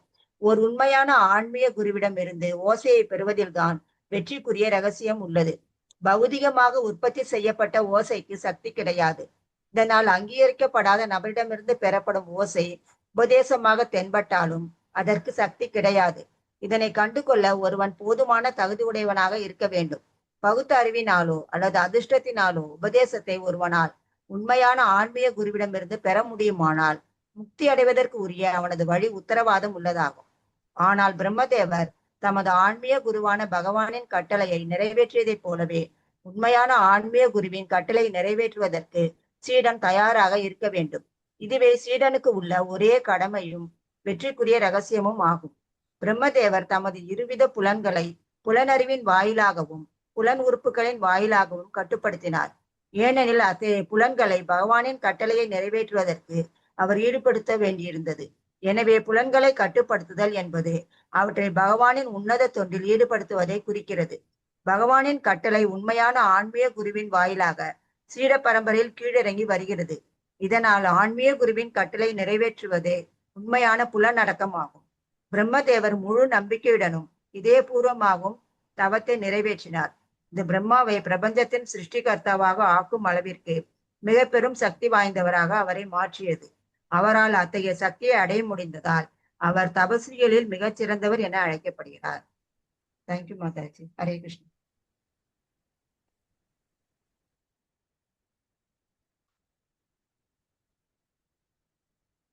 ஹரே கிருஷ்ணா. மியூட்ல இருக்குன்னு மாதாஜி மீட். இப்போ தீட்சை வாங்கியாச்சு. தீட்சை வாங்கினதுக்கு அப்புறம் அந்த சீடன் எப்படி நடந்துக்கணும், இது ரொம்ப முக்கியம் இல்லையா? தீட்சை வாங்கிட்டோம் முடிஞ்சிருச்சு அப்படின்னு சொல்லி போறது கிடையாது. சோ அப்ப என்ன பண்ற, ஆன்மீக குருடைய கட்டளையை நிறைவேற்றுற. அதான் வந்து புலன் கட்டுப்பாடு அப்படின்னு சொல்ற. புலன்களை கட்டுப்படுத்துறது மற்ற யோக முறைகள்ல ரொம்ப கஷ்டம்.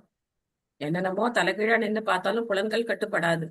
ஆனா ஒரு பக்தன் தன்னுடைய புலன்களை ரொம்ப ஆனந்தமா கட்டுப்படுத்துறார். அவருக்கு அந்த கஷ்டமே கிடையாது. புலன் கட்டுப்பாட்டுக்கு பக்தன் சிரமப்படுறதே கிடையாது. நம்ம இதை பத்தி டிஸ்கஸ் பண்ணோமா? புலன்களை நம்ம எப்படி கட்டுப்படுத்துறோம் அப்படின்னு எந்த குரூப்ல டிஸ்கஸ் பண்ணோம்னு எனக்கு ஞாபகம் இல்லை. டிஸ்கஸ் பண்ணோமா நம்ம?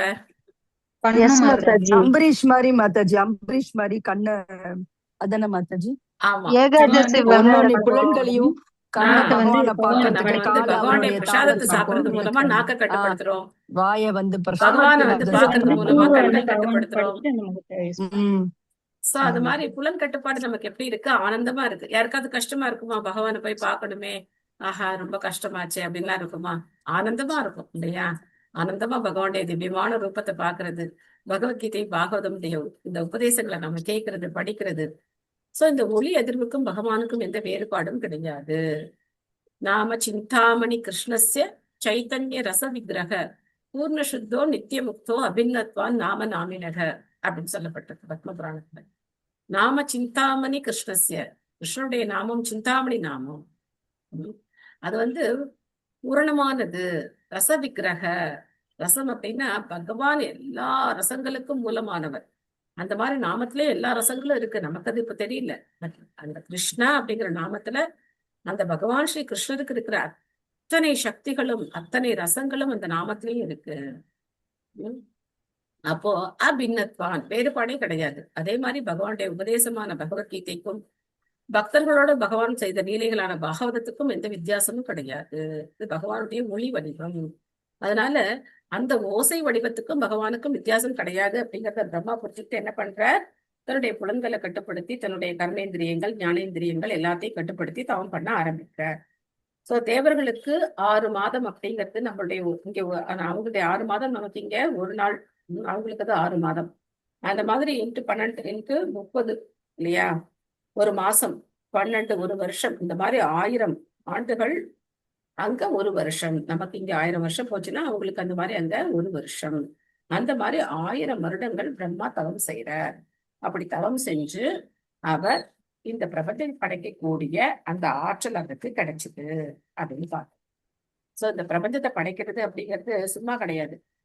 ஏற்கனவே நம்ம கொஞ்சம் அதை பத்தி டிஸ்கஸ் பண்ணியிருந்தோம்.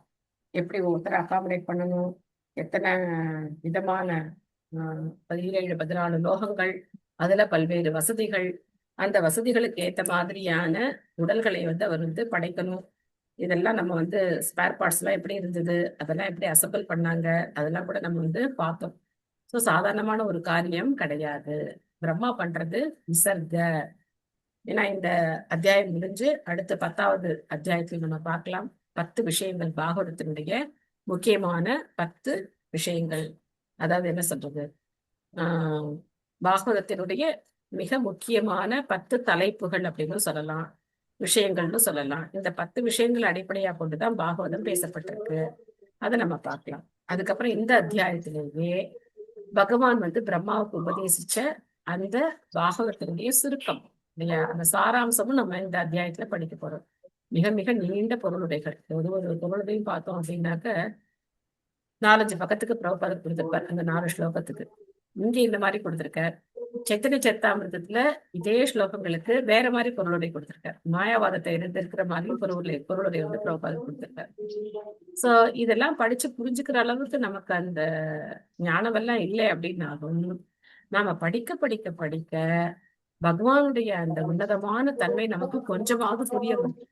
எதுக்காக பகவான் இத்தனை ஒரு வசதிகளை நமக்கு ஏற்படுத்தி கொடுத்திருக்கார், இதெல்லாம் பயன்படுத்தி நாம எப்படி அவருக்கு நன்றியோடு அவருக்கு சேவை செய்யணும் அப்படிங்கறத நாம புரிஞ்சுக்கணும். இன்னைக்கு வந்து ரொம்ப சந்தோஷமான ஒரு நாளா இருந்தது. நம்ம தேன்மொழி மாதாஜி காலம்பரம் வந்து எங்க வீட்டுக்கு வந்திருந்தாங்க. ரொம்ப சந்தோஷமா இருந்தது. குழந்தைங்களை கூட்டிட்டு வந்திருந்தாங்க. எல்லாரும் வந்து பரிசு மழையில வந்து நினைக்கிறாங்க. சோ ரொம்ப அற்புதமா இருந்தது. பக்தர்களுடைய சங்கம், அவங்களுக்கு சேவை செய்ய கிடைக்கக்கூடிய ஒரு வாய்ப்பு, இதெல்லாமே ரொம்ப ரொம்ப அருமையானது. சோ ரொம்ப நன்றி மாதாஜி. எனக்கு உங்களோட ஹரே கிருஷ்ணா மாதாஜி. எங்களுக்கு தான் மாதாஜி அவ்வளவு ஹாப்பியா இருந்துச்சு. எனக்கு இன்னைக்கு ஃபுல்லாவே ரொம்ப ஹாப்பியாவே இருந்துட்டே இருக்குது காலையில இருந்து. என்னன்னு சொல்ல தெரியல எனக்கு. உம். கோவிலுக்கு போனீங்களா அதுக்கப்புறம்? போனோம் மாதாஜி. சாரங்கபாணி டெம்பிளும் உப்பிலியப்பர் கோவிலும் போனோம் மாதாஜி. ஹரி ஹரி. உம். எஸ். ரொம்ப அதுக்கப்புறம் வீட்டுக்கு சந்தோஷம். 1:30க்குலாம் வந்துட்டோம் மாதாஜி. ஓ, சூப்பர் சூப்பர். எஸ் மாதாஜி. ஹரே கிருஷ்ணா மாதாஜி. ரொம்ப நன்றி ஹரே கிருஷ்ணா. மாதாஜி. ரொம்ப ரொம்ப நன்றி மாதாஜி, நீங்க வந்தது ரொம்ப சந்தோஷமா இருந்தது. எனிவே, அதனால பக்தர்கள் சங்கம் அப்படிங்கிறது இனிமையானது, அருமையானது, கிடைக்கிறதுக்கு ரொம்ப ரொம்ப அரிதானது. அரிதிலும் அரிதானது எது அப்படின்னா பக்தர்களை பார்க்கிறது, பக்தர்களுடைய சங்கம் தான் ரொம்ப ரொம்ப அரிதானது. ஏன்னா ஹரே கிருஷ்ண மந்திரம் ஒருத்தர் சொல்ல வைக்கிறது அப்படிங்கிறது எவ்வளவு பெரிய கஷ்டம் அப்படின்னு நம்ம பார்க்கலாம். பிரச்சாரம் பண்ணி பார்த்தா நமக்கு தெரியுது. ஹரே கிருஷ்ண மந்திரம் ஒருத்தர் வந்து சொல்ல வச்சுட்டோம் அப்படின்னா மிகப்பெரிய ஒரு வெற்றி தான். அந்த மாதிரி பகவான் மேல ஆசையோட நாம ஜெபம் பண்ணி பகவானுக்கு சேவை பண்ணணும் அப்படிங்கிற அந்த எண்ணம் ஒவ்வொருத்தருக்கும் இருக்கணும். ஒவ்வொருத்தருக்கும் இருக்கும்போது எப்படி இருக்கும் அப்படின்னா இந்த உலகம் ரொம்ப ஆனந்தமான ஒரு இடமா இருக்கும். ஆனா மக்கள் பாவம் இதெல்லாம் தெரிஞ்சுக்காம எதையோ சந்தோஷம் அப்படின்னு நினைச்சு எந்தெந்த வழியிலயோ போய் என்ன பண்றாங்க, கஷ்டப்படுறாங்க. அந்த இரக்கம் நமக்கு இருக்கணும். மற்றவங்களை பார்த்து அந்த இரக்கம், ஏன்னா ஆன்மீக குருவுக்கு அந்த இரக்கம் இருக்கு, நமக்கு இல்லைனாலும் அவர் நமக்கு அந்த கட்டளையா கொடுக்குறார், பிரச்சாரம் பண்ணுங்க அப்படின்னு சொல்லி கட்டளையா கொடுக்குறார். அதையாவது நம்ம வந்து என்ன பண்ணணும், நிறைவேற்றணும். ஓகே, உங்களுக்கு ஏதாவது கேள்விகள், நீங்க சந்தேகங்கள்? எங்களுக்கு கிடைச்சது பெரிய கிஃப்ட் மாதாஜி. அதெல்லாம் ஒண்ணும் கிடையாது மாதாஜி. இதெல்லாம் கிடையாது ஏதோ என்னால மாதாஜி. உங்க முடிஞ்ச மூலியமா தானே ஒரு மாதாஜி சேவை, நாங்க எல்லாம் தெரிஞ்சுக்கிறோம். உங்க மூலியமா சேவை, நாங்க எல்லாம் ஒரு சேவை. தெரிஞ்சுக்கிறோம். ரொம்ப சந்தோஷம். எனக்கு இது பெரிய ஒரு பகவான் கொடுத்த வரம் தான் எனக்கு இது, இந்த சேவை செய்யறதுக்கான வாய்ப்பு அப்படிங்கிறது. கொடுத்துருக்கீங்க மாதாஜி. நீங்க உங்களுக்கு ஏற்கனவே பகவான் உங்களுக்கு அதுல கொடுத்தாரு, இஷ்டம் நீங்க இல்லாம வந்து இருந்தேன். எங்களுக்கு முதல்ல உங்களுக்கு அது மேல இது ஈடுபாடு இல்லைன்னு சொன்னீங்க. உங்க பிரதர் சொல்லிதான் நீங்க சொன்னீங்க. அந்த அளவுக்கு வந்து உங்களுக்கு பகவான் வந்து அது ஆரம்ப கால கதை ஆசீர்வாதம் இல்ல, பண்ணிருக்காரு மாதாஜி. அது ஆரம்ப கால அதான் கதை. சொல்றேன். அப்படி இருந்தாவா இப்ப இந்த அளவுக்கு இருக்காள் அப்படின்னா அது பகவானுடைய காரணமற்ற கருணை தான் மாதாஜி. அது நிச்சயமா, அது நிச்சயம். ஆமா மாதாஜி. இல்ல ஒவ்வொருவரும் மாதாஜி, அப்படிதான் இருப்பா. நீங்க அவ நீங்க கஷ்டப்பட்டு வந்ததுனால வரணும் டெய்லி மாதாஜி. ஒரு 4 பக்கம் எங்களால படிக்க முடியுது. அதுதான் எங்களுக்கு உங்களால எங்களுக்கு அந்த புண்ணியம் கிடைக்கிறது, வேற ஒண்ணும் இல்ல. இல்லாட்டா நம்ம அதுதான் உட்காந்து என்ன பண்ண மாட்டோம், பாகவதத்தை இல்லாட்டா படிக்க இந்த மாட்டோம், மாதிரி கண்டிப்பா ஸ்ரத்தையா படிக்க படிக்க மாட்டோம். மாட்டோம், படிக்க ஆமா. மாட்டோம், நம்ம புக்கா உட்காந்து படிக்க மாட்டோம். கண்டிப்பா படிக்கவே மாட்டோம். உங்களால ஒரு இதாச்சும் படிக்க இருக்கு முடியும். வாங்கி படிச்சாலும் சத்சங்கத்துல உங்களுக்கு புரியாது இருந்தாதான், மாதாஜி. இல்ல மாதாஜி, நீங்க சத்சங்கத்துல சொல்ல படிச்சாதான் சொல்ல நாங்க புரியும். காதால கேக்குறோம் மாதாஜி. அது நல்லா ஆஹ் புரியுது, நல்லா புரிஞ்சுக்கிறோம். அதனால வந்து உங்களுக்கு தான் மாதாஜி நாங்க ரொம்ப ரொம்ப நன்றி சொல்லணும் மாதாஜி. ஹரே அப்படியே கிருஷ்ணா. ஒரு தடவை அதை முன்னாடியோ பின்னாடியோ கூட போய் பார்க்க முடிய மாட்டேங்குது. எப்போ உங்கள்ட்ட நேரம் லைவா பார்த்து படிக்கிறோமோ அதோட கரெக்டா அப்படியே ஃபாலோ பண்ணிட்டு வர மாதிரி இருக்கு. இல்லைன்னா அது அப்படியே தான் இருந்திருக்கும் அந்த புத்தகம் எல்லாம். ரொம்ப நல்ல விஷயம் மாதாஜி. தேங்க்யூ. கண்டிப்பா சத்சங்கத்தை அதுக்குதான் பிரபுபாதர் வந்து உருவாக்கி இருக்கார். சத்சங்கத்துல ஒருத்தருக்கு ஒருத்தர் பகவானை பத்தி பேசுறதுக்கும் அவரை பத்தி தெரிஞ்சுக்கிறதுக்கும் நமக்கு ஒரு வாய்ப்பு கிடைக்குது. அதனால அதை நாம ஆமா, வந்து சரியான முறையில பயன்படுத்திக்கணும். பிரபுபாதர் கருணையால கண்டிப்பா நிறைய பேர் பக்தர்கள் நிறைய பேர் ஆயிடுவாங்க மாதாஜி. இன்னும் கொஞ்ச நாள்ல ஆமா. நிறைய பேர் ஆகி எல்லாருமே பக்தர்கள் ஆயிடுவோம் மாதாஜி. எல்லாம் உங்க கையில தான் இருக்கு, எல்லாரும் செய்யணும். பிரச்சாரம் அப்படிங்கறத எல்லாரும் செய்யணும். சரி ஒரு மாதாஜி. பலபத்திர பிரபு கிடையாது, பல பலபத்திர பிரபு ஆமா மாதாஜி. ஆகணும். ஆஹ் அப்ப என்ன அவரெல்லாம் ஆகும்? ரொம்ப நல்லா இருக்கணும் மாதாஜி. அவர்தான் ம். எல்லாத்துக்குமே காரணம். இப்ப ஆமா. நாங்கெல்லாம் இந்த அளவுக்கு இருக்கிறது காரணமே ஃபர்ஸ்ட் அவர்தான் மாதாஜி எங்களுக்கு எல்லாம். சோ அதனால அது மாதிரி நீங்களும் வந்து என்ன பண்ணணும், இன்னொருத்தவங்களுக்கு அந்த உதவியை செய்யணும். சோ அதான் அவருக்கு நம்ம ஆமா, செய்யக்கூடிய இன்னும் நன்றி எங்களுக்கு எல்லாம் கடன். அந்த தைரியம் இன்னும் வரல மாதாஜி. இல்ல பகவான் நல்ல நான் ஒரு என்ன சொல்றேன் அந்த கிளாஸ்ல ஜாயின் பண்ணி விடுங்க. நிறைய பேருக்கு வந்து அதை பற்றி இன்ட்ரோடியூஸ் பண்ணி ஆஹ் ஆமா அந்த ஆமா, இல்ல 18 நிறைய டேஸ் பேருக்கு பகவத்கீதா சொல்றோம் கோர்ஸ்ல மாதாஜி. உங்களுக்கு தெரிஞ்சவங்க எல்லாம் நீங்க ரெக்கமெண்ட் பண்ணி அந்த மாதிரி நம்மளால பிரச்சாரம்னா நேரம் நம்ம வந்து இந்த மாதிரி தான் பண்ணணுங்கிறது கிடையாது. எந்த விதத்துல ஆஹ் உதவி பண்ண இல்ல அத முடியுமோ போல அந்த செய்யற விதத்துல உதவி மாதாஜி. பண்ணணும். காலிங் நிறைய சேவா கொடுத்திருந்தார் மாதாஜி அவரு. இந்த நாளைக்கு ஆஹ் கிளாஸ் ஆரம்பிக்கிறது இல்லையா மாதாஜி, அதுக்காக ஆஹ் ஆமா, என்ன நாளை கிளாஸ் செய்யலாம்? ஆரம்பிக்கும். 35 நாங்களும் நிறைய பேருக்கு பேருக்கு சொல்லியிருக்கோம் மாதாஜி ஆளுக்கு 100 கிளாஸ் 100 அட்டன். பேருக்கு காலிங் சேவா கொடுத்திருந்தார் மாதாஜி. வெரி குட், பண்ணின Mataji. Very good, very good. அதே மாதிரி நம்மளோட உறவுகளுக்கெல்லாம் சொல்லும் போது நம்மளை பார்த்து அவங்க சேர்ந்துக்கிறாங்க. முதல் வகுப்பு 2வது வகுப்புன்னு அதே மாதிரி கண்டினியூ ஆகி வருது. நேற்று அகோபிலம் ட்ரிப்பு போயிருக்கும் போது நம்ம ஊரு எங்க ஊரு புதுக்கோட்டைங்கும் போது அப்ப உங்களுக்கு அங்க தெரிஞ்சவங்க எல்லாம் தெரியும்ல, சேர்த்து விடுங்க மாதாஜி அப்படின்னு அங்க இருக்கிற பிரபு சொன்னாங்க. இந்த தரம் தான் என்னோட சிஸ்டரே சேர்த்து விட்டுருக்கேன், கண்டிப்பா அவங்க மூலமா எல்லாரையும் சேர்த்து விடுறேன் அப்படின்னு சொல்லி ரொம்ப சோ அந்த மாதிரி சந்தோஷமா நம்ம என்ன இருந்தது. செய்யணும், சேவை செய்யணும். சரி சரி, நான் அதான் ஹரே கிருஷ்ணங்க மாதாஜி. மாதாஜி தீட்சை பத்தி சொன்னீங்க இல்லைங்க மாதாஜி, ஆமா மாதாஜி. அதுதான் ரொம்ப உண்மையா இப்ப பயமா இருக்கு. தீட்சை எடுக்கிறதுக்கே பயமா இருக்குங்க மாதாஜி. எல்லா எதுக்கையும் மீறி எதுக்காக இப்போ பயம்? பயம்னா எதுக்கு? என்ன பயம் உங்களுக்கு? தீட்சை வாங்குறதுக்கு என்ன பயம்? மாதாஜி நம்ம இப்போ கர்நாடகால இருக்கோம், தமிழ்நாடு போகணும்னா ரொம்ப தூரம் போகணும். அப்ப ஹோட்டல்ல எல்லாம் சாப்பிடணும். ஊருக்கெல்லாம் போனா அவங்க வீட்ல எல்லாம் சாப்பிடணும், இல்லைன்னா திட்டுவாங்க, பேசுவாங்க. அப்ப வீட்லயே ப்ராப்ளம் மாதாஜி. ஃபர்ஸ்ட் ஆஃப் ஆல் பூண்டு வெங்காயத்துக்கு இந்த மாதிரி இதெல்லாம் அதுக்கு மீறி இது இது எப்படி இது இது மாதாஜி வந்து ரொம்ப ஒரு சாதாரண விஷயம் தான் மாதாஜி. இப்போ நம்ம வந்து ஏதாவது ஒரு விஷயத்த நம்ம தீவிரமா இருக்கோம் அப்படின்னு வச்சுக்கோங்களேன், நம்மளுடைய தீவிரத்தை உறுதியை பார்த்து மத்தவங்க என்ன பண்ணுவாங்கன்னா, ஆரம்பத்துல சின்ன சின்ன எதிர்ப்புகள் இருக்கதான் செய்யும். எதிர்ப்பு இல்லாமலாம் இருக்காது, எதிர்ப்பு இருக்கதான் செய்யும்.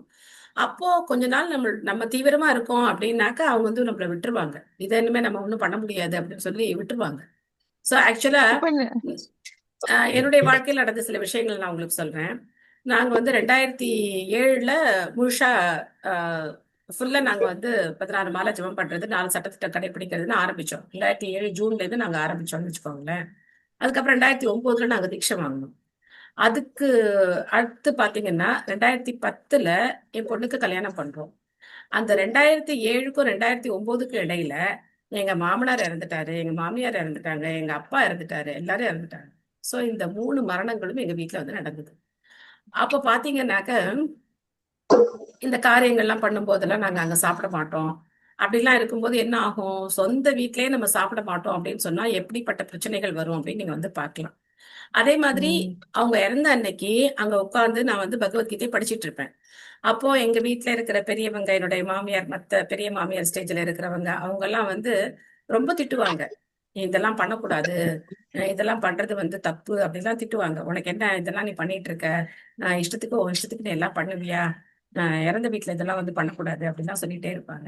நான் அதை பத்தி எல்லாம் கவலையே படல. ஏதாவது சொல்லிட்டே இருக்கட்டும் அப்படின்னு சொல்லிட்டு நான் பாட்டுக்கு நான் வந்து படிப்பேன், நான் பாட்டுக்கு ஜபம் பண்ணிட்டு இருப்பேன், அந்த மாதிரி பண்ணிட்டு இருப்பேன். அப்போ ஒன் டைம் என்ன ஆச்சுன்னா, என் பையன் நடுவுல இந்த 10 நாள் காரியத்துக்கு நடுவுல ஒரு நாள் ஸ்கூல் போயிருந்தான். அப்போ பெஞ்சில் அடிபட்டு அவன் கையில வந்து விரல் வந்து கட்டாகி ரத்தம் வந்துருச்சு அவனுக்கு. அப்ப என்ன சொன்னாங்க அப்படின்னா, "நீ இந்த மாதிரி எல்லாம் பண்ணதுனால தான் உன் பையனுக்கு வந்து இந்த மாதிரி ரத்த காயம் ஏற்பட்டிருக்கு" அப்படின்னு சொன்னாங்க. எனக்கு அப்போ ரொம்ப கோவம் வந்தது. ரொம்ப கோவம் வந்து நான் அப்ப வந்து என்ன சொன்னேன் அப்படின்னாக்க, எப்போ நீங்க இந்த மாதிரி எல்லாம் பேச ஆரம்பிக்கிறீங்களோ, இந்த மாதிரி நான் வந்து பகவானுக்கு சேவை பண்ணதான், நான் ஹரிநாம சொன்னதுனாலையும் பகவத்கீதை படிச்சதுனால தான் என் பையனுக்கு அடிபட்டதுன்னு சொல்றீங்களோ, அப்போ நான் இதை நம்பவே மாட்டேன். நீங்க சொல்றது எதுவுமே நான் நம்ப மாட்டேன். இது எல்லாமே நான் பண்ணது எல்லாமே ஆத்மாத்மா என்னோட மாமியார் நல்லா இருக்கணும், அவங்களுடைய கத்தி, அவங்க நல்ல கத்தி அடையணும் அப்படிங்கிற ஒரே நோக்கத்துக்காக தான் நான் பண்ணியிருக்கேனே தவிர எனக்கு வந்து வேற எந்த நோக்கமும் கிடையாது. அதனால நீங்க சொல்றத நான் நம்பவே மாட்டேன், அதை நான் ஏத்துக்கவும் மாட்டேன் அப்படின்னு சொல்லி நான் வந்து ரொம்ப ஸ்ட்ராங்கா சொன்னேன். அதுக்கப்புறம் என்ன பண்ணாங்க, தண்ணி தெளிச்சு விட்டாங்க. சரி, இதை திருத்தவே முடியாது போல இருக்கு அப்படின்னு சொல்லி என்னை விட்டுட்டாங்க. ஏன்னா சென்டிமெண்டா இதெல்லாம் அட்டாக் பண்ணி பாக்குறாங்க. இதனாலதான் அவனுக்கு இப்படி ஆச்சு, அதனாலதான் அப்படி ஆச்சு அப்படின்னு சென்டிமெண்ட் எல்லாம் சொல்லி என்னை வந்து இது பண்ண பார்த்தாங்க. அப்ப நான் சொன்னேன், நான் அதெல்லாம் வந்து ஒத்துக்கவே மாட்டேன் அப்படின்னு சொல்லி. இப்ப இன்னொன்னு கேட்டாங்க, உன் பொண்ணை நீ எப்படி கல்யாணம் பண்ணி கொடுக்குறேன்னு நாங்க பார்க்கணும். உனக்கு வந்து வெங்காயம் சாப்பிடாம ஒரு பையன் கிடைச்சிருவானா? காஃபி டீ சாப்பிடாம ஒரு பையன் உனக்கு கிடைச்சிருவானா? நீ என்ன சாமியார் மாதிரி பிள்ளைங்களை மாத்தி வச்சிருக்க அப்படின்னு சொல்லி அவ்வளோ எதிர்ப்பு. ஜாதகமே யாரும் வாங்க மாட்டாங்கலாம் சொல்லுவாங்க. ஐயோ, அவங்க வீட்டுல எல்லாம் போமே. அப்போ எங்க ஸ்டேட்டஸ்க்கு ஈக்குவலா இருக்கிற ஸ்டேட்டஸ்ல இருக்கிற ஒருத்தர் வந்து சொன்னாரு, எங்க அண்ணன் கிட்ட சொல்லியிருக்காரு, அவங்கள மாதிரி என்ன எங்களையும் சாமியார் நினைச்சிட்டாங்களா, அவங்க பொண்ணை வந்து கேக்குறாங்க அப்படிலாம் வந்து சொல்லியிருக்காங்க. அந்த அளவுக்கு எப்படி இருக்கு, மக்கள் அறியாமையில இருக்காங்க. அவங்கள பார்த்து நம்ம ஏன் பயப்படணும்? நமக்கு அந்த கன்விக்ஷன் இருந்ததுன்னு வச்சுக்கோங்களேன், நான் போற பாதை சரியான பாதை, நான் யாருக்கும் எந்த கெடுதலும் செய்யல, நான் எந்த ஜீவனுக்கும் நான் எந்த கெடுதலும் செய்யல, எல்லாருக்கும் நான் நன்மை தான் நினைக்கிறேன், அவங்களும் நல்லா இருக்கணும்னு தான் நான் நினைக்கிறேன் அப்படிங்கிற கன்விக்ஷன் நமக்கு இருந்தது அப்படின்னா நாம யாரை பத்தியும் கவலைப்பட கிடையாது. சோ எங்களுடையது இந்த மாதிரி ஒரு ஸ்ட்ராங்கான ஒரு ஒரு ஒரு வேலை நாங்க ஆனா உங்களுக்கு ஃபேமிலி சப்போர்ட் இருக்கு இல்லைங்க மாதாஜி? ஒண்ணும் கிடையாது. ஹஸ்பண்ட் சப்போர்ட் இருக்கு, ஹஸ்பண்ட் குழந்தைங்க சப்போர்ட் இருக்கு. சோ அது இருக்கு. அது இல்லாம பிராக்டிஸ் பண்றவங்களும் இருக்காங்க. இன்னொரு ஃபேமிலியை பத்தி சொல்றேன். எங்க ஃபேமிலியாவது நாங்க தனியா இருப்போம், எங்க பிசினஸ் தனி, நாங்க தனியா வந்துட்டோம். இன்னொரு ஃபேமிலி பாத்தீங்கன்னா ஜாயிண்ட் ஃபேமிலில இருக்காங்க, ஜாயினா பிசினஸ் இருக்கு, எல்லாமே ஜாயிண்ட் ஃபேமிலி தான். அவங்க எப்படி பிராக்டிஸ் பண்றாங்க அப்படின்னா, போற இடத்துல அவங்க வந்து காம்ப்ரமைஸ் பண்ணிட்டு அந்த தயிர் சாதமோ ரசமோ அவங்க வந்து சாப்பிடுவாங்க. நாங்க அது கூட சாப்பிட மாட்டோம். ஆரம்பத்துல டே ஒன்ல இருந்தே நாங்க சாப்பிட மாட்டோம். ஆனா அவங்க வந்து மிக ரொம்ப பெரிய ஃபேமிலி, அவங்களால அதை பண்ண முடியாதுன்னு சொல்லிட்டு அவங்க என்ன பண்ணுவாங்க, தயிர் சாதம், ரச சாதம் அந்த மாதிரி அவங்க வந்து அங்க போய் சாப்பிடுவாங்க, இட்லி அந்த மாதிரி சாப்பிடுவாங்க. சில சமயத்துல சில உறவினர்கள் வீட்டுல அவங்க வந்து அவங்களே போய் நைவேத்தியம் பண்ணிட்டு அவங்க வந்து சாப்பிடுவாங்க, அந்த மாதிரியும் செய்வாங்க. சோ காலத்துக்கும் இடத்துக்கும் தகுந்த மாதிரி நாமளும் சில விஷயங்களை வந்து கொஞ்சம் பார்த்து நடந்துக்கலாம். ஒண்ணு எனக்கு ஸ்ட்ராங்கா இருக்கணும்னாலும் இருக்கலாம், இல்ல கொஞ்சம் லீனியண்டா இருக்கணும் அப்படின்னு நினைச்சு அப்படி இருந்தாலும் இருக்கலாம். ஆனா கண்டிப்பா வெளியில ஹோட்டல்ல போய் சாப்பிடவே கூடாது.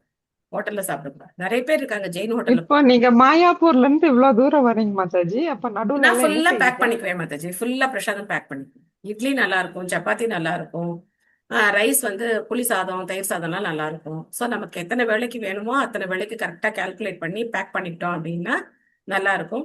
ப்ளஸ் இப்போ வந்து நிறைய வசதி இருக்கு. இப்போ வந்து ஆன்லைன்ல, இப்போ ட்ரெயின்ல நம்ம போறோம் அப்படின்னா விசாகப்பட்டினம் அந்த இல்ல விசாகப்பட்டினத்துல டிவோட்டிஸ் இருக்காங்க. நம்ம ஆர்டர் பண்ணோம்னா நமக்கு வந்து பிரசாதம் கொடுப்பாங்க. சென்னையிலேயே பிரசாதம் கொடுக்குறாங்க. ஸ்டேஷன்ல நம்ம கம்பார்ட்மெண்ட்ல வந்து கரெக்டா கொடுத்துட்டு போவாங்க. ஸோ அந்த மாதிரி ஃபெசிலிட்டிஸும் இப்போ நிறைய இருக்கு. அதனால இந்த கன்விக்ஷன் இருந்தா போதும் மாதாஜி, நம்ம போற பாதை வந்து சரியான பாதை. நாம யாருக்கும் எந்த கெடுதலும் செய்யல, நம்ம எல்லாருக்கும் நன்மை தான் நினைக்கிறோம் அப்படிங்கிற கன்விக்ஷன் நமக்கு இருந்தது அப்படின்னா நமக்கு பயம் போயிடும். எல்லாருக்கும் நம்ம நல்லது தானே நினைக்கிறோம். அவங்க நம்மள புரிஞ்சுக்கலன்னா கூட நாம அவங்களுடைய நன்மை தானே நினைக்கிறோம். நான் ஜெபம் பண்றதுனால என் குடும்பத்துல இருக்கிற எல்லாருமே நன்மை அடைய போறாங்க இல்லையா? எனக்கு அவங்களை பிடிச்சிருக்கோ பிடிக்கலையோ. இப்ப நிறைய பேச்சுவார்த்தை இல்லாத குடும்பங்கள்லாம் இருப்பாங்க இல்லையா? எல்லாருமே ஒன்னாதான் இருப்பாங்கன்னு சொல்ல முடியாது. சோ அப்போ என் குழந்தைனாரு சில பேர்லாம் பாத்தீங்கன்னா எங்களுக்கும் அவங்களுக்கும் டச் இருக்காது. ஆனா அவங்களும் நன்மை தானே அடைகிறாங்க, அங்க பண்றதுனால அவங்களும் நன்மை தானே அடைகிறாங்க. சோ அந்த கன்விக்ஷன் நமக்கு இருந்தது அப்படின்னா நம்ம பாதைக்கு நமக்கு பயமே கிடையாது. ஆக்சுவலா பயமே இருக்கக்கூடாது. பகவானை பத்தி நினைக்கிறதுல நமக்கு என்ன இருக்கக்கூடாது, பயத்தை விட்டுருங்க. பயத்தை விட்டுட்டு தைரியமா நீங்க என்ன பண்ணுங்க, மனுஷங்களை பார்த்தாதான் பயம். அதான் மனுஷங்களை சொல்றேன், பார்த்தா யாரையும் பயம். பார்த்து பயப்படாதீங்க. அந்த பயத்தை விட்டுருங்கன்றேன். பயத்தை விட்டுட்டு நான் போற பாதையானது ஒரு சரியான பாதை, நேர்மையான பாதை அப்படிங்கறத புரிஞ்சுக்கிட்டு, அதுக்காக நான் வந்து கத்தி எடுத்துட்டு சண்டெல்லாம் போட சொல்லல. அதே சமயத்துல நம்ம வந்து எந்த அளவுக்கு அவங்கள கன்வின்ஸ் பண்ண முடியும்னு பார்க்கணும். அவங்க கன்வின்ஸ் ஆகலையா நாம வந்து அவங்கள பத்தி ரொம்ப ஒரி பண்ணிக்க கூடாது. அதுதான் அவங்களுக்கும் நல்லது. ரொம்ப தேங்க்ஸ். ஹரே கிருஷ்ணா. ஹரே கிருஷ்ணா. ओके, पंचाकल्पतरुभ्यश्च कृपासिन्धुभ्यो च पतितानां पावनेभ्यो वैष्णवेभ्यो नमो नमः। अनंत कोटि वैष्णव की जय, शिल प्रभुपाद की जय, गौर प्रेमानंदे हरि हरि हरि बोल माताजी। थैंक यू माताजी। Thank you all, Hari thank बोल। यू। हरे कृष्णा।